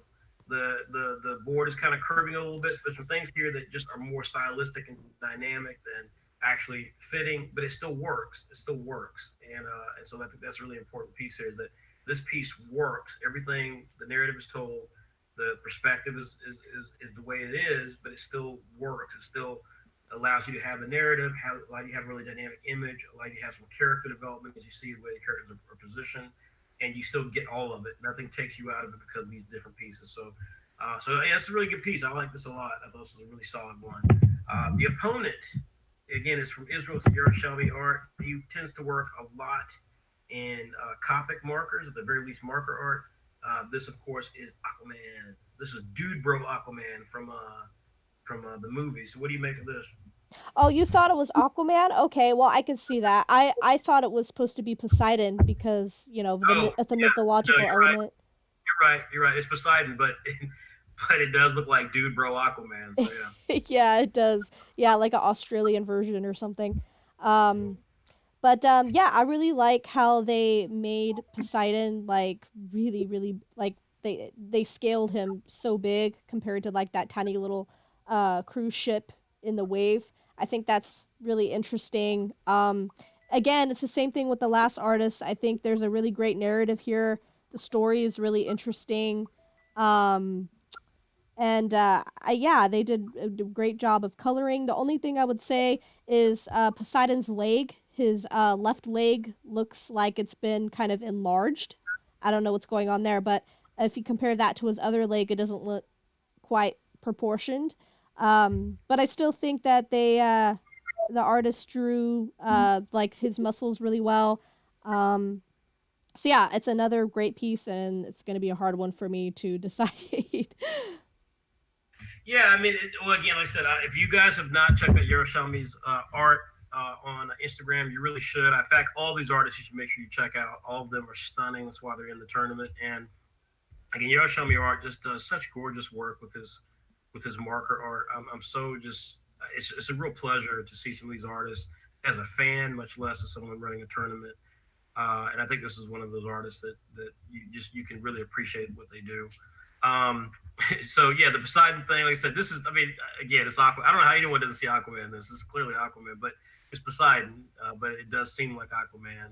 The trident, the only thing that, of course, is not Aquaman like is the fact that you got a boat down there. So this character is like the size of a god, even though he's wearing a wetsuit, which is crazy.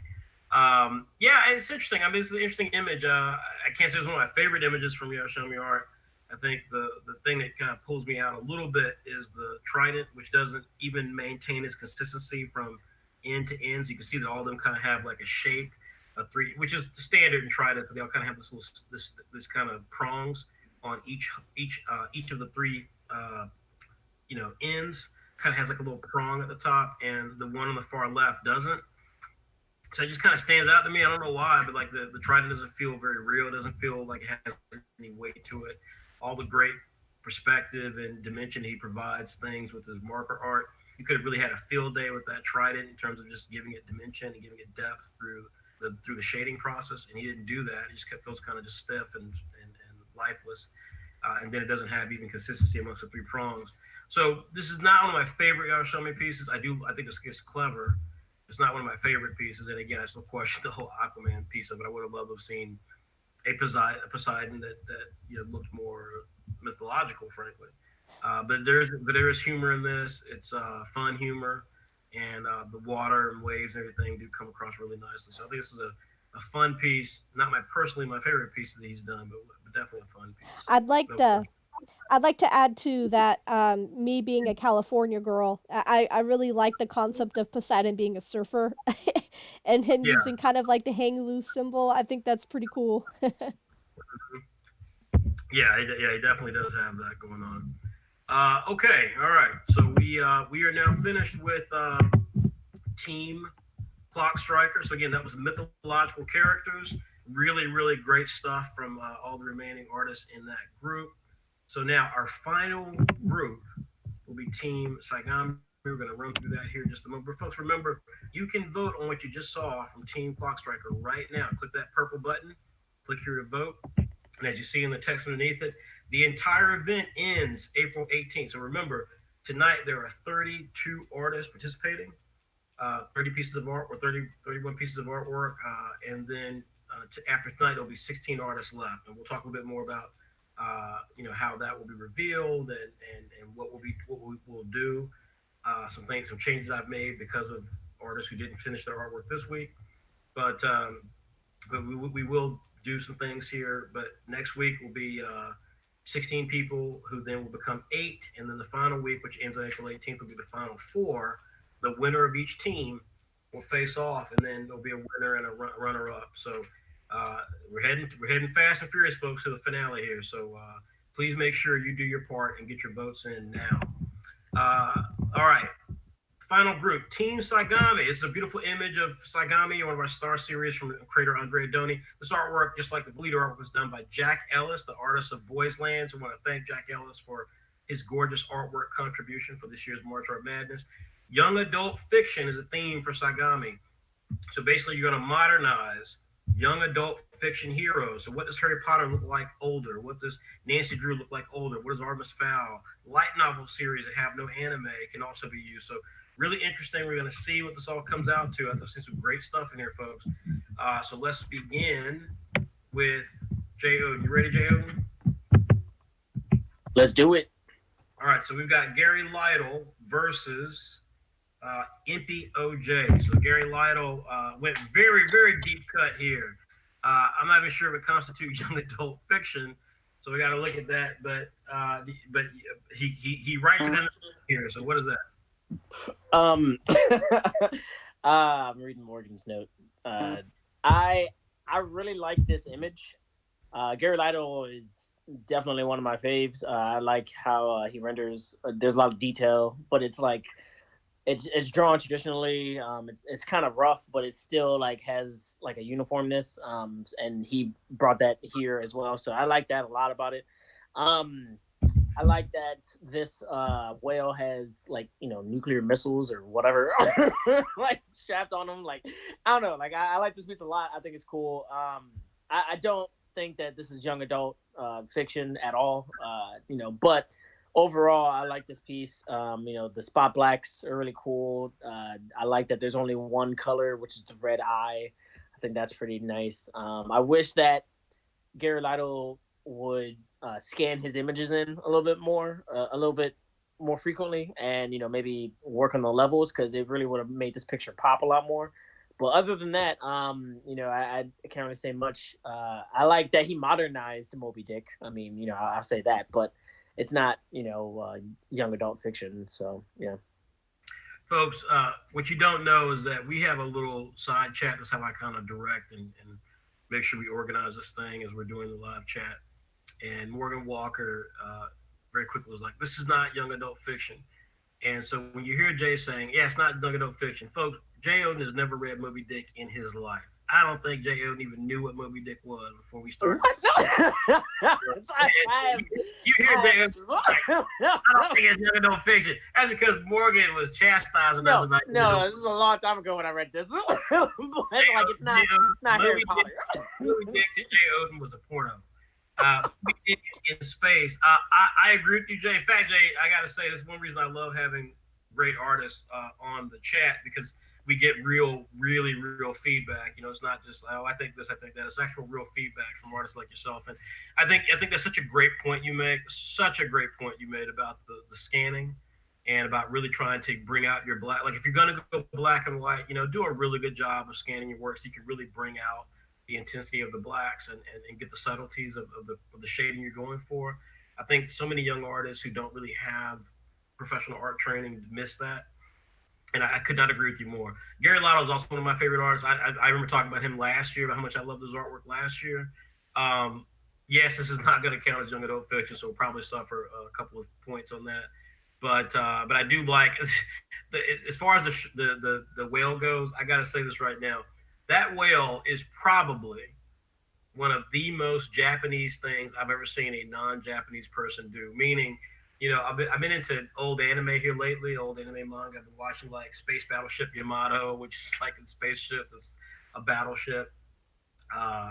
And there's something else I was watching recently where like it's just like an old thing, but it's like in space. And the idea of like a whale with a missile silo. That's like the most Japanese thing I've ever seen. It's so just out there. It's awesome. So I like it a lot. I like the fact that, you know, he has, of course, the Ahab leg and stuff, but it's more of a cybernetic thing.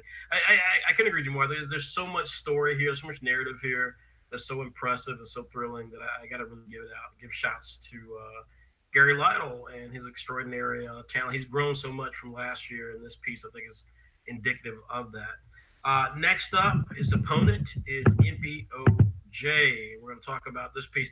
I asked a question the other night because someone else did an image of this as well. I believe this is Coraline, but I don't know. So please, Jay, what do you think this is? And tell me what you think of the piece. Coraline, that sounds so familiar, but I don't actually remember this. Motion animation, game and book. it's not ringing a bell. But I mean, I like that this picture looks. It looks really nice. I love the fish detail in the background. That's it's an aquarium that they're in. I guess that looks really really nice. I like also the small outline on all of them. That like kind of that blue shine.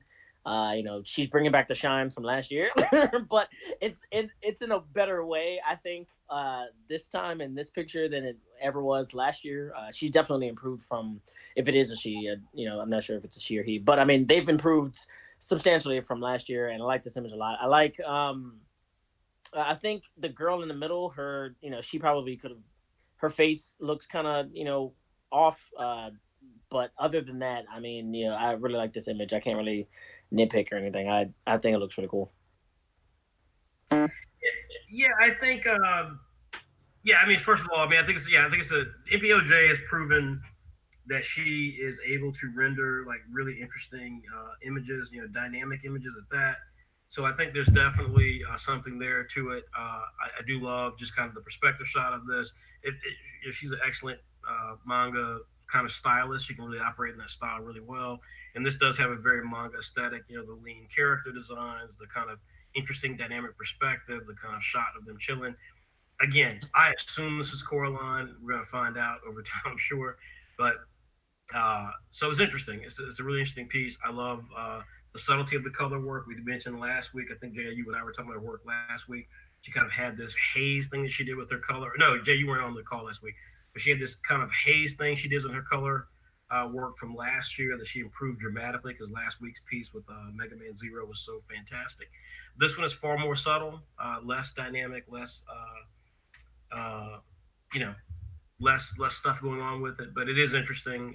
Again, don't know what this is, so you know, seems interesting. Artemis Fowl potential is what people are saying is Artemis Fowl as well, so it could be Artemis Fowl. We'll look into that, but I don't know. Interesting piece here. I like the pose of it a lot. Okay, all right. We're gonna go to Jackie again next. You ready, Jackie? Yeah, I'm ready. All right, this is Shanna Chups versus Nat Q Art. So Shanna Chups is up first, and okay, Shanna Chups. What is this series, and what do you make of it? So I think this is supposed to be Lord of the Rings. I could tell because the guy in the background looks like Orlando Bloom, the elf. But I have no idea. I don't recognize who the character in the front is. Um, I don't know. Yeah, I'm at a loss. Do you know what? Do you know who they are? You're asking me? Yeah. Uh, I I don't read or watch Lord of the Rings, so I can't help you. Okay. Well, I'm reading in the someone's messaging me here. They're saying that Sauron's eye, I guess, is in the background.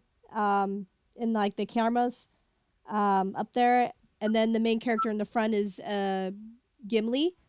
Um, I've never read Lord of the Rings. I've watched a couple of the movies, but I'm not like a huge fan of it. Um, I think the way that the artist colored. Oh, go ahead, Morgan. Were you gonna say something? No, ignore Morgan. Okay. I'm saying a lot of stuff that's making Morgan angry, I guess. Anyway, Keep um, going. um, so like I really like how they colored the character in the front. Um, I think they could have rendered the background a little bit more. I know it's supposed to be kind of blurry, but they could have rendered it a little bit more. I think a lot of it feels kind of empty. Um, like they could have just put more, I think, into this piece. I mean, if you compare it to the first work that they did with what's her name and Angry Birds, Right, um, right. Dear yeah, Armada. yeah. I mean, there was a lot of composition there, and there was like, there was an interesting story with this. There's a story going on, but like he stole his phone or something. I guess it looks like there's like a lewd picture of an elf on on the phone, and and he's just running away. I guess he's gonna share it on social media or something. So that's funny. I just wish that it was rendered a little bit more, and there was just kind of more things going on in the background to make it look more pleasing to the eye, I guess. Right. Yeah. I mean, yeah. So, yeah. I mean, I didn't fall in love with this image either. I think a lot of it had to do, and again, as I've said before, we're still debating what that last image was from MPOJ. It's just, to me, this was, again, choice is perspective. Like, I think the perspective here is interesting. You get the Hobbit or whatever that is in the front, and you get the fact that Legolas or whoever is jumping after them and so forth. But the perspective is too far away. It's just not. It's not dramatic enough. Like you said, we see the image on the phone a little bit. It's still not super clear, and it just would be great to get a bit more. Like, the framing of this could have been different to make it feel more immediate, more comical, more of a threat. That said, the rendering of the Hobbit in the front, the hair, the facial expression, all of that feels really good. I think Legolas actually feels like the kind of least detailed part of it, because he's leaping. I don't know if he's leaping forward. I don't know if one leg is up. It's kind of hard to tell just how his body is anatomically situated in that pose. Interesting piece. Definitely not a bad piece at all. Interesting piece, and I love the fact that they're going for some humor. But I just don't feel like, again, I think the choice of how far away the action plays out just limits just how interesting this piece could be. A dynamic pose could have changed that, as we saw with the piece with Medusa on the skateboard. Again, that Cerberus is far away, but the pose is so dynamic with her in the front. There's so much detail there that you can appreciate it. So it's interesting. We'll see how they do, because next up, they're up against Nat Q Art. This is much more clear as to who he's depicting. What do you make of this? Yeah, so I believe this is supposed to be Harry Potter as well, because they have a Voldemort thing going on, and then they have it looks like Dumbledore in the background. Um, yeah, I really like this piece. I love the coloring. It looks like it was made with colored pencil. Um, a lot of characters, and the composition is great. I think this could be a really cool, like, promotional picture. But I like how they kind of modernized all the characters. Mm-hmm. So yeah, I'm not too sure why a couple of the characters are holding sweepers, like cleaning sweepers. Maybe it's to replace their magic wands. I'm not too sure. That's what I took it as. I took it as Yeah, it was their magic yeah. wand. Instead of a broom, it's a sweeper. Oh, you're right. You're right. Yeah, they would use like like a sweeper instead of a broom. Yeah, you're right. But yeah, I think this is really well drawn out. I could tell that they took a lot of time. I know colored pencil, you have to go over it and over and over it with layers to make it really pop out, but I could tell that they invested a lot of time in making this piece, just because the medium would take a while to make, something of this proportion. So they did a really good job with this one. Yeah, that was a great piece. That was a fantastic piece. I mean, the color is a bit, like, it's not as vibrant as I would love, because it is colored pencil, and it's not, like I would love to see. But Nat Q's always done this. By the way, again, Nat Q's one of those artists I highly recommend you follow. All these artists you should follow, but Nat Q in particular, to me, is such a distinctive style. He tends to work like the Arashami art only in this medium, with colored pencil, that is, and his work always has this really unique look and feel to it. This is no different. What sets us apart for me in terms of his work he's done in the past is that it's so fully realized. The choices made with the Swiffer jet versus broomsticks, the characters all feeling like their movie selves, but also kind of having a bit more uniqueness to them. Showing them as slightly older characters. I don't think these are terribly older characters, especially not with the way the film ended. The series of movies ended. These characters don't look that much older than that. So again, how much did they modernize it? But still, a lot of unique ideas being shown here. Even Dumbledore is kind of a hippie, 70s hippie thing. So I like this a lot. Really fun stuff.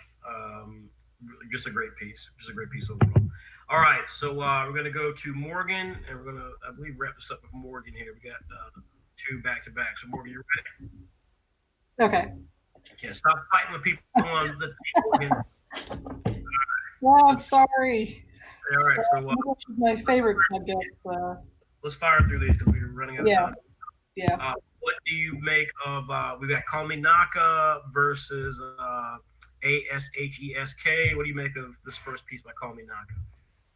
Yeah, no, I really loved this. I loved a lot of the effects that give it this really digital, kind of modern effect, as well as the clothing. It obviously looks very like dystopian future contemporary type of design. Yeah, the line work's really good. I think for me, it's just the effects that they've done, that kind of chromatic aberration or that kind of distortion to the image that just really looks really good. Yeah, no, it's a really well rendered image.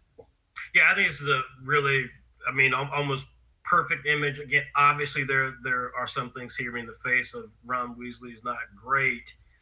It's more anime like some of the other image aspects of this image. Although this is all kind of anime-ish.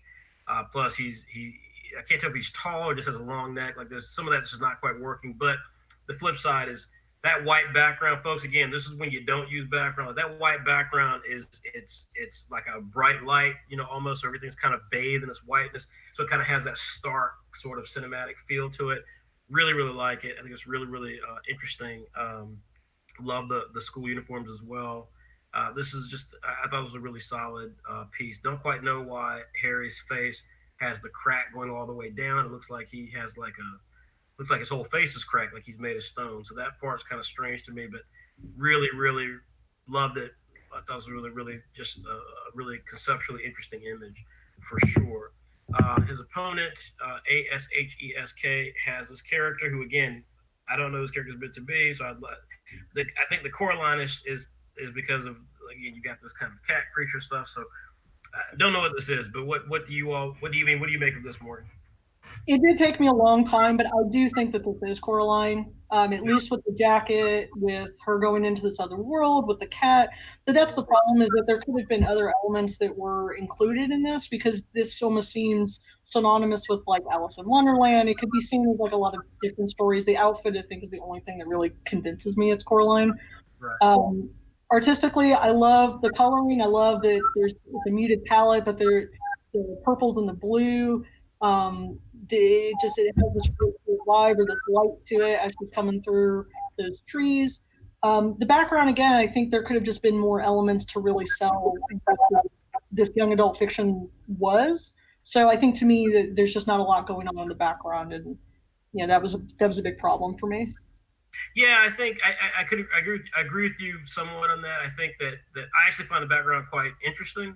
It's very moody, it's very dark. Obviously, it's got this sort of it's kind of got this kind of foreboding nothingness. But there's we can see trees and we can see kind of hills and stuff. So there's an interesting aspect to it. It looks like she's coming in from another world, to your point. But again, the framing of it just makes it odd. It's like we don't see the other world. So when she comes in, it's just kind of like a matter of fact thing. So we get this environment that to me seems kind of interesting. I get that it's not very spelled out very well. It seems kind of interesting, but she's coming in from somewhere. We don't get the dichotomy of where she's coming in from. So the narrative for me is not as strong here. And again, as we've just talked about tonight, when you don't know what this is based on, and Coraline, unfortunately, is not a big enough property or much of a cultural idiom for people to really understand, then again, I just fear there's a number of people who won't connect with that because they won't really know the character that well in the world. And then the choices made with this piece don't reflect that duality that is so prevalent in the story about where Coraline is from and where she is. And so some of that I think gets lost. And I think the framing of this image doesn't capture that the way that it could to sell the narrative device, even if you don't know the property. So it's an interesting piece. There's a lot I do like about it. But again, I think some of the choices here, the framing of it just kind of loses the narrative opportunity that was there. Let's see, last but not least, unfortunately, we had yet another example of someone who didn't get their artwork in. We're going to talk about that in a minute, but this is Korez art. Korez, I believe, is from the Middle East as well, and this is another Harry Potter image. Again, I'm not quite sure they're modernized. The look is different, but really there's not as much different here in terms of the character. It's just more of a manga version of it, but still it's modernized. It looks different. What do you make of it? Yeah, I agree in that aspect that there's definitely a manga feel. I think with the wands that they're holding, they look like styluses. So that was one way that they were trying to modernize it in a sense that they're incorporating technology as part of the character designs, or as part of that world. The outfits, I can kind of see how they, again, they come off with that dystopian type vibe, which that dystopian future type vibe. But again, it's not really, it's just it's an interesting design for this one. It doesn't really, scream too much modernism, but artistically, I think some of the coloring isn't bad. The glowing effects are maybe distracting a little bit. I think it's okay that they did a white background, but there's almost a little too much of this kind of glare or lens flare effect, in my opinion. But yeah, otherwise it's not bad. Yeah, I mean, I think the Call Me Naka piece we saw just in the last matchup, Call Me Naka's from Hungary. I think that the white effect there, he does a good job of letting it, really over encompass and therefore seem more cinematic and more interesting. Because it really overtakes the artwork in the foreground. Like you can see things kind of blurred out a little bit. The white, he frames the light to kind of obscure or kind of just slightly dial down the opacity of the characters in the front. And with this one, it definitely is behind them. So the light is coming from behind them. So it doesn't feel quite as dramatic. It doesn't feel quite as all encompassing, but it's there. It is an interesting choice. It's interesting they both made the same choice with both character and with the depiction of the background and the light. That said, I mean, I do like the styling of the characters. I think it's very interesting. I agree with you. The uniforms, which is really the only thing here you can really change with Harry Potter to a degree. The uniforms seem more totalitarian than they do, British school kid. So it definitely has a different design. I think Cora's art is from the Middle East, so maybe he's got some Middle Eastern patterns in there, which is certainly very interesting and cool. But given the Harry Potter mythology or the story, it does strike me. I'm like, why is he wearing a hoodie, and why does it have that kind of pattern to it? Why does everything seem so uniform? Whereas the costumes they wear at school, you have the realm for diversity in it, because obviously the girls get dressed one way, the boys get dressed one way. There's some aspects there that are different, but it's interesting. I'm fun. I'm intrigued by it for sure. Really strong piece. The manga stylings do come across really effectively.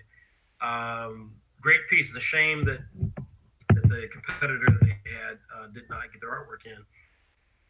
And so, to that point, folks, we're going to say this right now. We're going to take a 5-minute break, because, folks, we're going to be done with this by 11:30, if not sooner, and that's to give you guys another 30 minutes to get your votes in.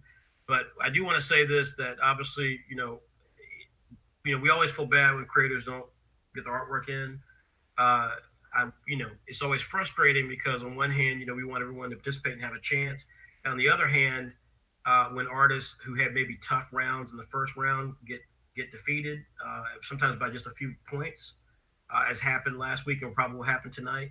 Well, we would love to keep those artists still in the tournament. And if there are artists who know they're not going to be in the tournament, who know they're not going to make their stuff in on time, or going to not be able to complete it, that's perfectly okay. I mean, again, things happen. We are doing all this in the midst of a crazy international pandemic, unlike the likes we've ever seen. So it's understandable people can't finish it. My frustration is that, tell us that ahead of time. Like, don't wait to the last day. You knew probably days ago you were going to get the artwork in.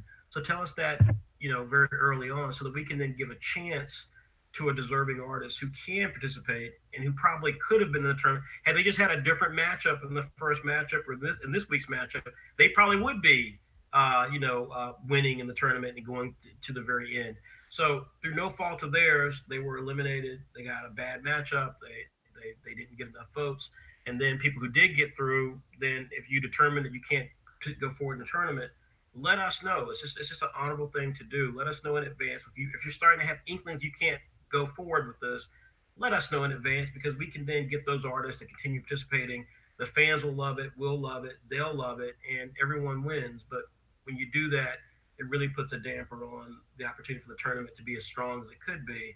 Because again, this is meant to be competitive, and it's meant to have the best artists participating, and really working through all sorts of challenges. Some people have, schoolwork to deal with. Some people have family issues to deal with. Some people have other jobs to deal with.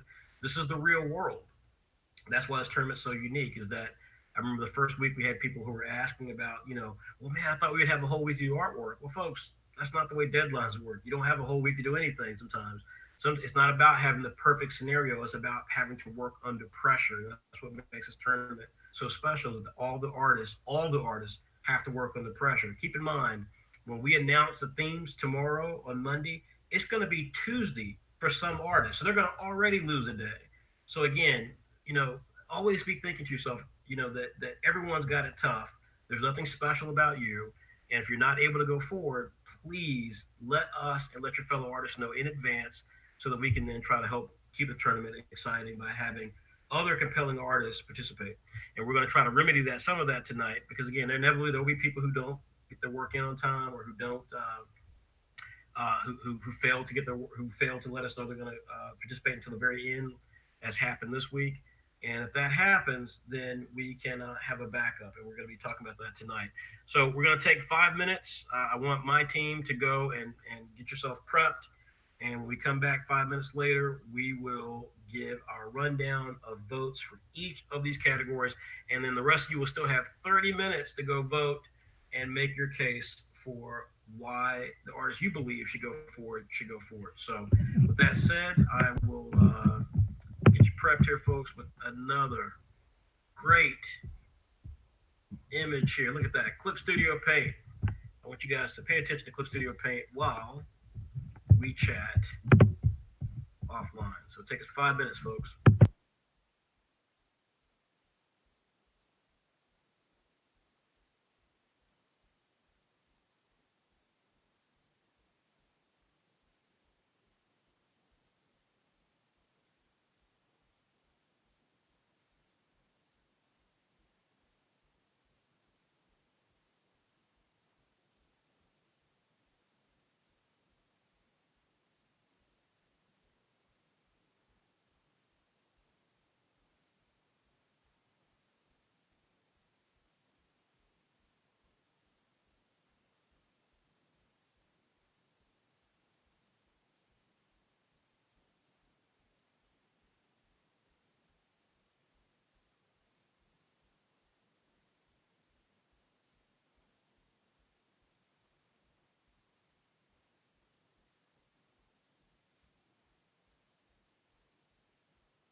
All right, folks, and we are back now. First up, we're going to chat about the alternate tournament. I want to talk a little bit about the alternates tournament. So, for the first time this year, we did a second mini tournament. We just wanted to get a sense of how to do concurrent tournaments, and it's been really tough. So, hats off to Jackie for working with Theo, who's the webmaster and creator of Anime Motivation. You can go to animemotivation.com and not just follow this side tournament that we're doing. Hopefully, we'll have a better name for it in the future.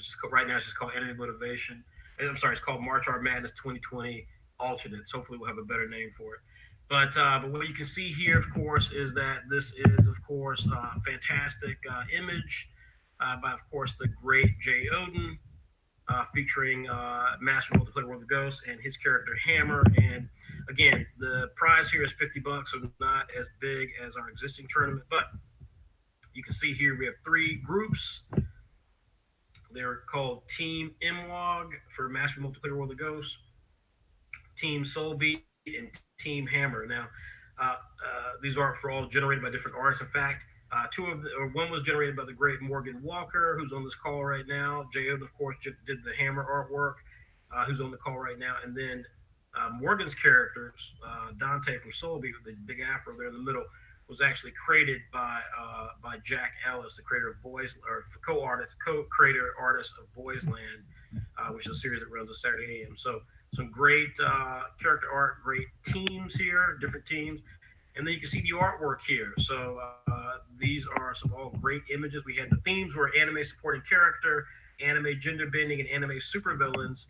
And so you can see here, these are all kind of columned out. So you can see here that for team supporting character, you've got Kuraashi from Hunter x Hunter. And you've got, and then again, we had someone who didn't submit, unfortunately. And then you've got the character, I forget the character's name, from Kimetsu no Yaiba. We have the young girl from, I forget her name, Tornado, something like that, from One Punch Man. And then we had Killua from Hunter x Hunter. Look at that gorgeous artwork for Killua. Going back up in the center here, we have gender bending. So we had a female version of a character from Kimetsu no Yaiba. We have a female version of Ichigo from Bleach by Kwame Kwam. We have a female version of Bakugo from Black Ninjin. We have a female All Might, which is really fantastic, from Art of Bert. And we have a female All Might, so a lot of My Hero Academia love. Last but not least, column Team Hammer, theme anime supervillains. And we have, of course, the brothers from, not brothers, sorry, we have Madara and Itachi from Akatsuki from Naruto. We have a Did Not Submit. We have the main bad guy from Dr. Stone. We had a Did Not Submit. And then we had, I forget his name, Hisoka from Hunter x Hunter. So, again, some really great images. Now, we stopped voting on this a few days ago, so we're going to reveal for the first time who won each one of these.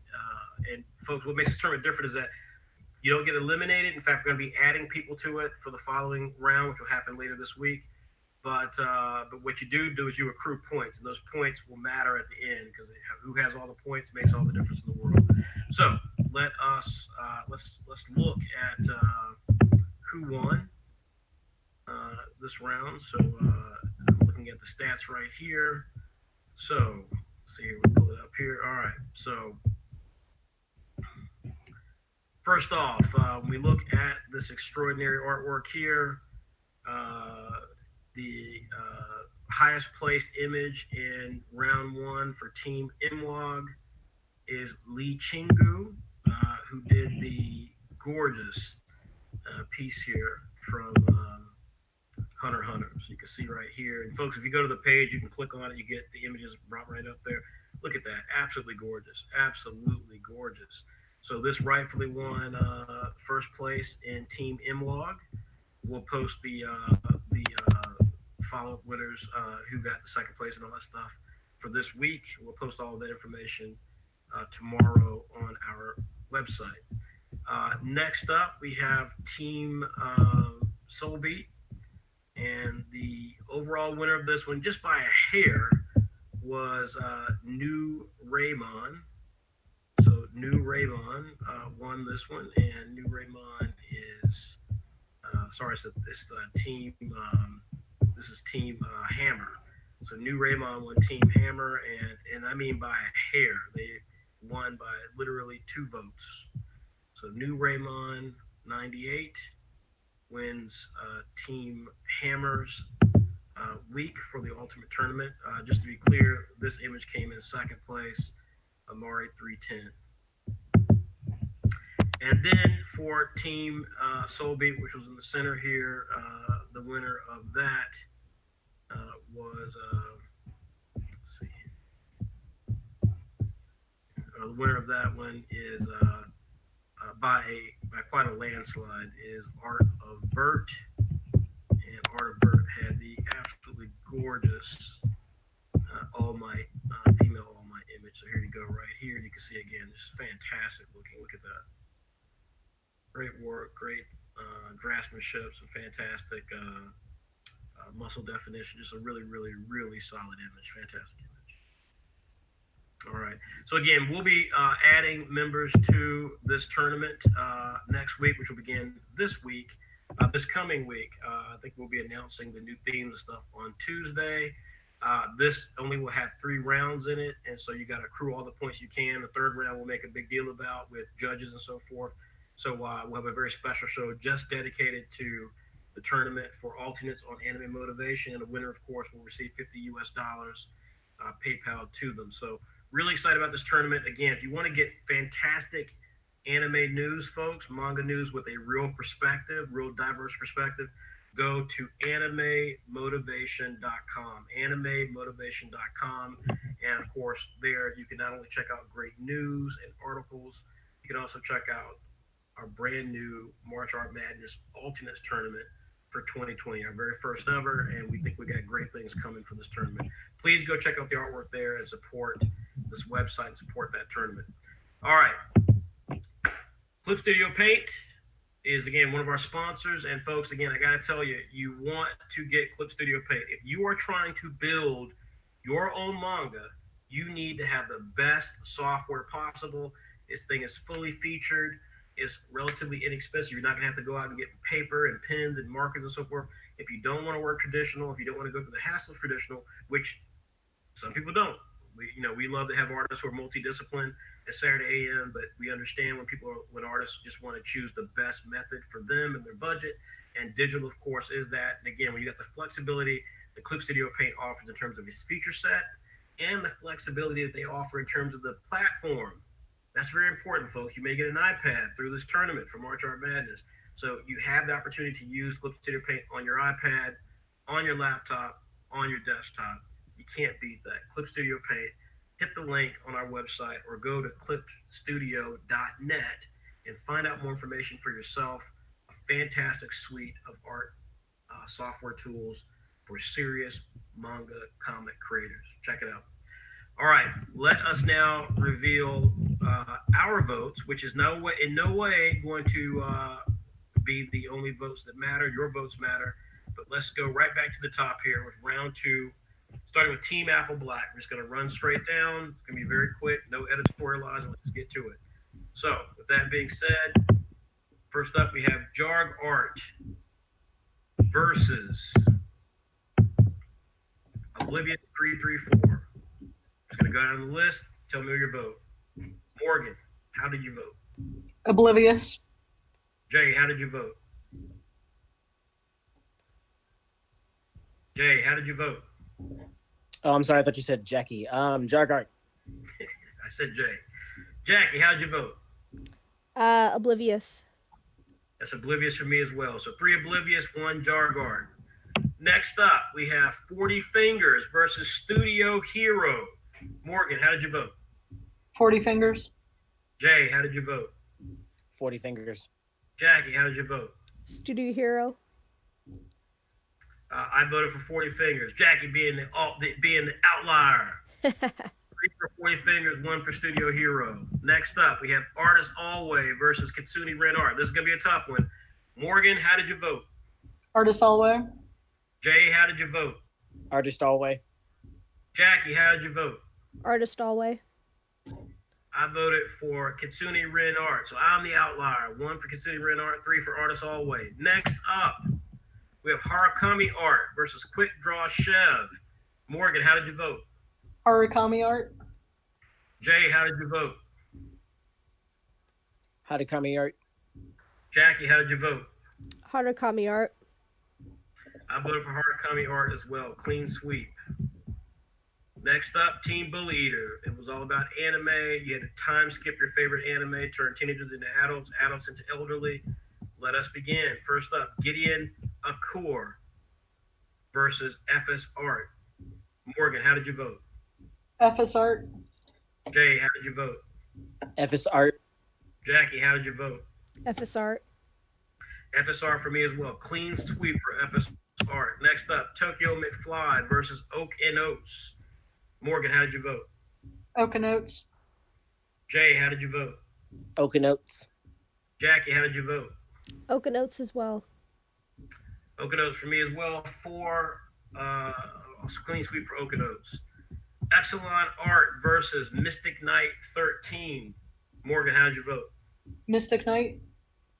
Jay, how did you vote? Mystic Knight. Jackie, how did you vote? Exelon art. I voted Exelon Art as well. 2 for Exelon Art, 2 for Mystic Knight 13. Next up, we have Nebu Shiro versus T4K11 or II, whatever it is. Morgan, how did you vote? Nebushiro. Jay, how did you vote? Nebushiro. Jackie, how did you vote? It was a hard one for me. Nebushiro. Nebushiro for me as well. 4 straight Nebushiro. Next up, we have Team Clock Striker. Round 2 is Mythology. Mano-a-Mano versus Ammo Cat. Morgan, how did you vote? Mano-a-Mano. Jay, how did you vote? Mano-a-Mano. Jackie, how did you vote? Mano-a-Mano. I voted Ammo Cat. 3 for Mano-a-Mano, 1 for Ammo Cat. Next up, we have Camo 988 versus Dordan Draws 99. How did you vote, Morgan? Camo 988. Jay, how did you vote? Camo 988. Jackie, how did you vote? Dordan Draws. Camo 988 for me as well. 3 for Camo 988, 1 for Dordan Draws. Next up, we have Brahim Draws versus Sakayume Ikenobu. Morgan, how did you vote? Brahim Draws. Jay, how did you vote? Brahim Draws. Jackie, how did you vote? Brahim Draws. Brahim Draws for me as well. Again, not my favorite image, but I think it definitely seemed to fit the mythology thing better. Last in Team Clock Striker, the original Imani versus Yarashami Art. Morgan, how did you vote? The original Imani. Jay, how did you vote? The original Imani. Jackie, how did you vote? The original Mani too. And I did Imani as well. So clean sweep for Imani, 4 straight. Finally, Team Saigami. Young adult fiction, you had to modernize it, make it look like it took place in modern times. Let's start off. Gary Lytle versus MPJ. Morgan, how did you vote? Gary Lytle. Jay, how did you vote? MPJ. Jackie, how did you vote? Gary Lytle. Gary Lytle for me as well. 3 for Gary Lytle, 1 for MPJ. Gary Lytle will probably feature a point deduction for lack of young adult fiction, but we'll see. I mean, we will. It'll be 5-point deduction, but regardless. Shauna Chups versus Nat Q Art. Morgan, how'd you vote? Nath Q Art. Jay, how'd you vote? Nath Q Art. Jackie, how'd you vote? Nath Q Art as well. Nat Q Art is being clean sweep for Nat Q Art. Next up, Call Me Naka versus ASHESK. Morgan, how'd you vote? Call Me Naka. Jay, how did you vote? Call me Naka. Jackie, how'd you vote? Call me Naka. Call Me Naka for me as well, clean sweep. And then, of course, did anyone not vote for Korea's Art? Nope. No, I Korea's Art. Okay. All right. So that's where we are today. Now, folks, what does this mean? It means 2 things. Number 1, you can still vote, and your votes do matter. So please go click to vote. There is 30 minutes to go. Click here to vote, and make sure you vote for each individual team. Folks, these are not one survey. It's 4 separate surveys for each team. So please make sure as you go to the webpage, www.saturday-am.com/madness, You scroll down and you vote for the person that you felt that you want to see advance. Number two, there were a number of people who got their work in early. As a result, they will receive a 5 point bonus. There were a handful of folks, very small, who got their work on time. They will not receive a bonus. And then lastly, there were, I think, one or two artists who got their work in late. They will receive a minus 10 point deduction. Now, if you did not draw something that would be perceived as young adult fiction, or your characters didn't fit the paradigm that was there, and you were to have won the match, you may have also received either a warning or a deduction. So please keep that in mind. But this will come down to the votes from the judges and votes from some of our other staff.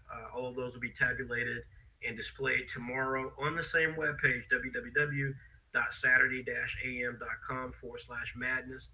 Please make sure that you check tomorrow to find out if you won, and likewise who the new matchups are, and likewise who the new what the new themes will be. That's all we have for the night, folks. I want to thank you all so much for tuning in. Real quickly, Jackie, any final words? I really liked seeing everyone's work for this round. The creativity that went into the pieces was really cool. So everyone did a really good job. Can't wait to see what happens with the next round. Morgan, any final words?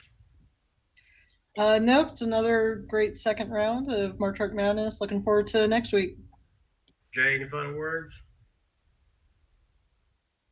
If you haven't read issue 117 yet, do so. It's awesome. And thank you for tuning in for this. We really appreciate it. And stay safe out there.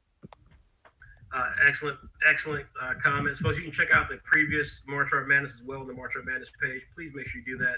And likewise, to Jay's point, you can download our mobile app. It is fantastic. It features new content, library content from over 100 issues of Saturday AM. It features store content where you can buy collected versions of some of our series. So, folks, you don't want to miss it. Please make sure you download Saturday AM Global Comics and Manga app. It's available on the iOS and or Android store. It's a free download. There's a ton of free content. So please make sure you download it. Support us. And if you like what we did in the app, please leave us a great review. We'd appreciate it. And with that being said, folks, thank you so much for taking time out and enjoying these amazing artists from around the world. They appreciate it. We appreciate it. We hope that you'll follow them. And hopefully they've made some new fans tonight. Next week, of course, will be round 3. We have a really amazing round coming up where all of the artists will be drawing the same thing. So this is really going to separate some of the wheat from the chaff. And finally, we will be taking artists who placed really highly, even if they didn't win tonight, and placing them in an alternate for next week in case we get some people who don't show up. So we'll be doing that to counter people who maybe don't get their work in on time or don't submit at all. We want to make sure we keep the event as exciting as possible. There's some really great artists who are probably going to not advance this week, and we want to make sure that we give them a chance to continue. So we'll advise all of that tomorrow to the artists participating. Again, thank you so much, folks. We will see you next week. Take care, everybody.